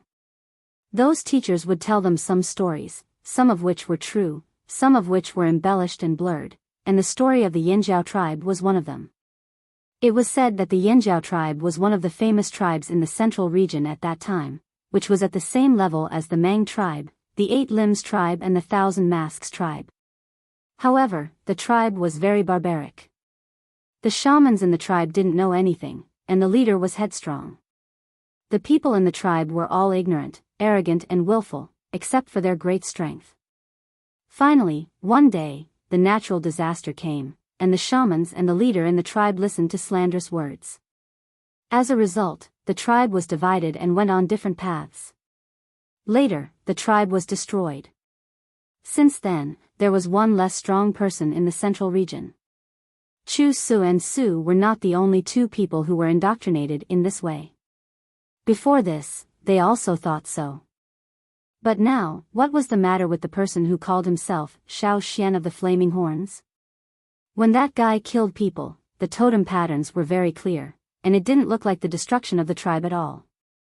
And his strength was at least at the level of intermediate totem warrior, not inferior to Chu Su, who had just entered the intermediate level. That barbaric and tough style was indeed what they had heard, but ignorant? Not necessarily. That brat had tricked all four of his robbers. The story, which was used as a negative example by the two tribes, seemed to be not what they thought. However, when they were young, when the teachers told the story of Yanjiao, they also sighed with emotion that if the Yanjiao tribe was still there, the situation in the central region would not be like it was now. Thinking of this, Chu Su didn't say more to Su. He had to go back quickly and tell everyone about it. By the way, he asked what the real Yanjiao tribe was like. Not to mention how smart they were, their strength was there, which could not be ignored. If Yanjiao was really still there, if Yanjiao came back, what should they do? After Chu Su left in a hurry, Su also hurried back to the tribe to tell others. Several senior leaders of the Mang tribe were still worried about whether there were robbers in the forest. When they were discussing, Chu Su ran over and told them about Xiao Xian. Just now, they were dissatisfied with Chu Su's recklessness and wanted to scold him, but now their attention was diverted. Xiao Xian of Yanjiao. Is it really that tribe? It's impossible. Didn't they say that the Yanjiao tribe was extinct? People suddenly started to talk about it. Although they were talking about it, they didn't have a definite impression and position. They didn't know what kind of tribe the Yanjiao tribe was, so they were just surprised. The chief on the seat called Chu Su over and asked him in detail. Then, he asked everyone to leave first. He and the shaman went to a solemn stone house, where some things left behind by the ancestors of the Mang tribe were stored. When they came to the place where the scrolls were stored, they opened the lid of a big bamboo box. Inside, there were some scrolls made of special bamboo. At the bottom of the bamboo box, there were scrolls that had not been opened for hundreds of years. The shaman of the Mang tribe took out one of the scrolls in the corner of the bottom floor. Because it had been there for a long time, even the special bamboo and animal skin would inevitably change color, showing a sense of age. When he opened the scroll, what came into view was a picture of two horns wrapped in flames. The Yanjiao tribe, the next day, when the Mang tribe sent people to the cave to look for them, they found that the traveling team had left early in the morning.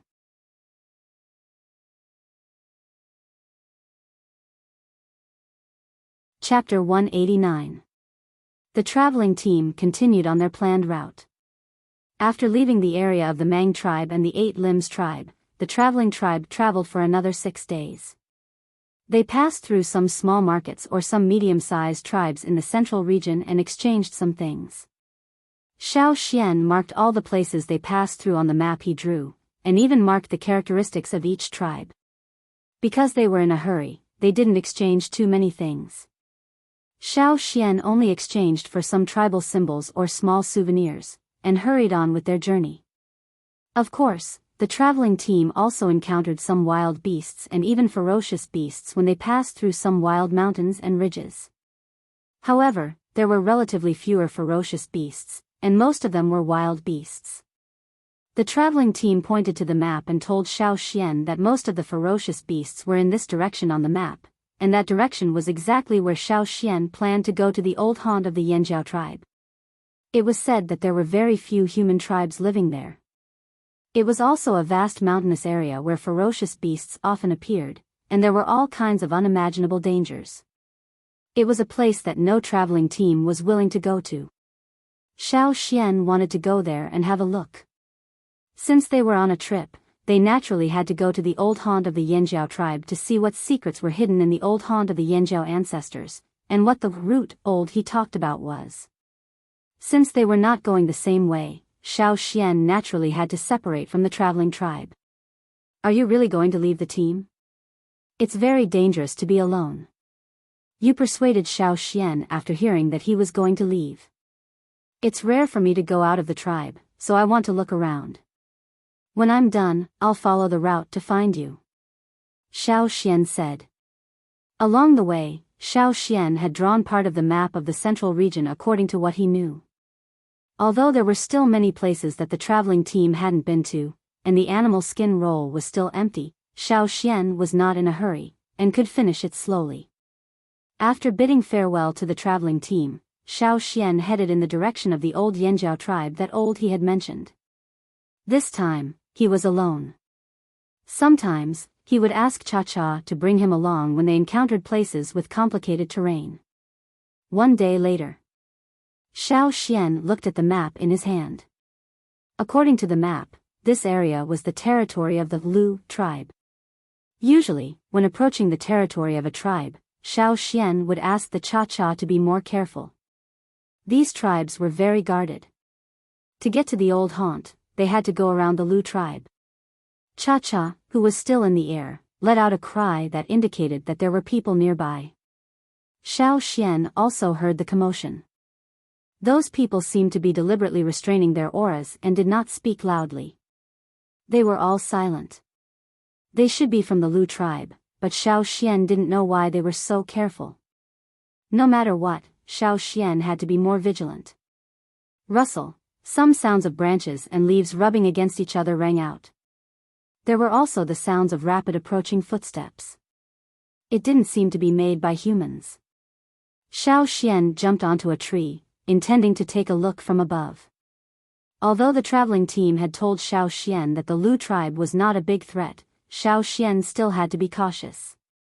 If the other party's attitude was not good, he would directly ask the Cha-Cha in the air to come to his aid. Ta-ta-ta-ta-ta, the footsteps got closer and faster. Xiao Xian couldn't see the other party's face clearly, but from the movements of the branches, he could tell that it was a tall guy. As the footsteps got closer, Xiao Xian hid behind the dense branches and looked out through the gaps between the leaves. Ta-ta-ta-ta-ta, ta-ta-ta, when the other party passed by the tree Xiao Xian was hiding in like the wind, he paused and then turned back. Xiao Xian held the hilt of his knife, wondering if the other party had discovered him.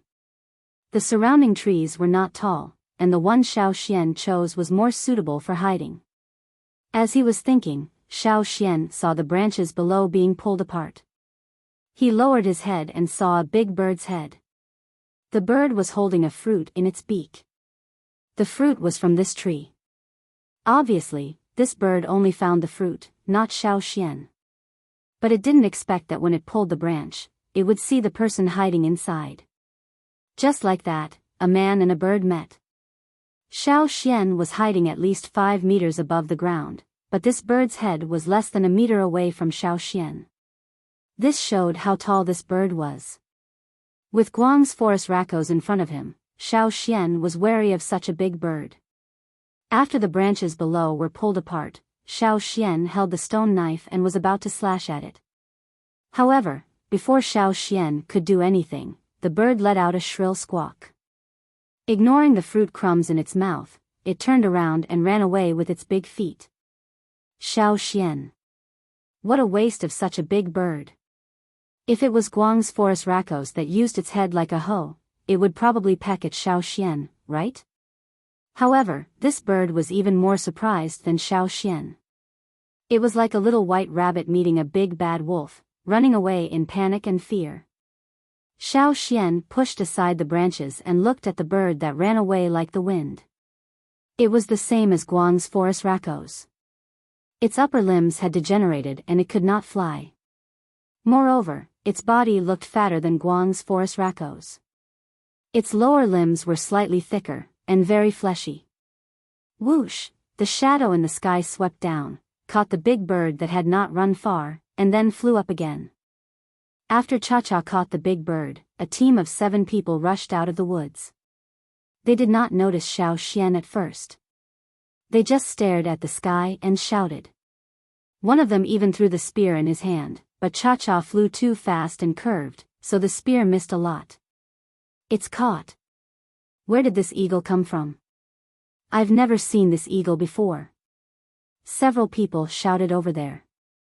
Then, they noticed Xiao Xian standing next to them. Who are you? One of them asked suspiciously.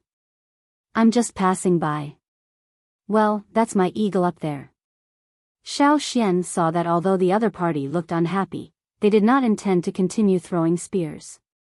He whistled and made a gesture towards the sky. The travelers had said that the Lu tribe had a special status in the central region, and the people of the Lu tribe should be friendly with each other. Cha-Cha caught the struggling bird and circled in the sky before landing. The other party was worried that Cha-Cha would directly throw the big bird down from the sky. However, Cha-Cha only threw the big bird in front of Xiao Xian when it was close to the ground. Then, it quickly flew up. It did not like the people who threw spears at it. The big bird was put on the ground. There were some claw marks on its body and it was a little frightened, so it did not recover for a while. After panting for a while, it planned to continue escaping. Unfortunately, the other party had already tied it up with straw ropes. "Are you really just passing by?" the leader asked. This time, his attitude was a little better. "Yes. I was just resting here when that big bird ran over," Xiao Xian said. "I'm sorry. I thought that eagle was going to take away our bird." The leader laughed. He had an impression of every eagle that came to their tribe to steal food, but the one he saw just now was indeed very unfamiliar. Moreover, domesticated eagles were different from wild eagles. Just now, he saw that eagle had drawings on its claws. He did not see clearly, but he guessed that they were totem patterns. The Lu tribe generally did not want to make enemies with others. Therefore, even if they were not close to many tribes, they would not offend them either. This young man in front of him could raise such a big eagle, so his tribe should be relatively large. Lu tribe, Yanjiao. The man introduced himself. Yanjiao tribe, Xiao Xian. Yanjiao tribe? They looked at each other. It seemed that this was the first time they had heard of it. Was it very far from here? Did you come here with the traveling team? One of them asked. Yes, I just parted with them. Sure enough, he came from a far place. They thought. Looking at the eagle in the sky, Yanjiao said to Xiao Xian, can you do us a favor? Yes, please. Yanjiao explained briefly. It turned out that every once in a while, the Lu tribe would transport some of their animals out to trade with people from other tribes. Then they would come back. However, there was an accident early in the morning. The fence was damaged, but it was not repaired in time. A big bird rushed out, and then many more birds ran away. The patrolman intercepted some, but missed many. They sent out 5 teams to search in 5 directions. Until now, they had not found all the animals. So, I want you to ask your eagle to help us find them. Yanjiao said. Okay. This was not a difficult task. Xiao Xian called Cha-Cha down and said a few words, then let it fly away. The people who had been busy all morning finally had a chance to rest. 3 of them directly sat down on the ground, thinking that if the eagle could not find them later, they would have to continue. Hey, it's coming. One of them, who was staring at the sky, said excitedly. They had only seen eagles in the sky take away their livestock before. This was the first time that they had encountered an eagle helping to bring back their livestock. This was only the first one. After about 10 minutes, the second one was found. After the second one, Cha-Cha did not bring back any more big birds. There should be no more birds around here. Let's go back and see if the others have found any. Yanjiao said. At the same time, in order to thank Xiao Xian, Yanjiao also invited Xiao Xian to join them. During the chat just now, Xiao Xian showed his interest in raising big birds. This was also something that the Lu tribe was very proud of. They liked to let people see the results of their breeding, so that they could trade with more people in the future. Come with us. We have the largest breeding farm in the central region. Many tribes have traded with us. Yanjiao brought Xiao Xian into the tribe. When he talked about breeding, his tone was full of pride. Xiao Xian, however, looked at the scene in front of him in surprise. They stood on the hill and looked at the lower ground. There were hundreds of birds as big as the previous one. Although they looked similar in size to the forest raccoons, they were more docile and only ate vegetables. In Xiao Xian's eyes, they were simply lumps of meat. You're tuning into the Biyao's Wuxia Chronicles YouTube channel. Don't forget to subscribe and join us on this journey to catch the most captivating stories.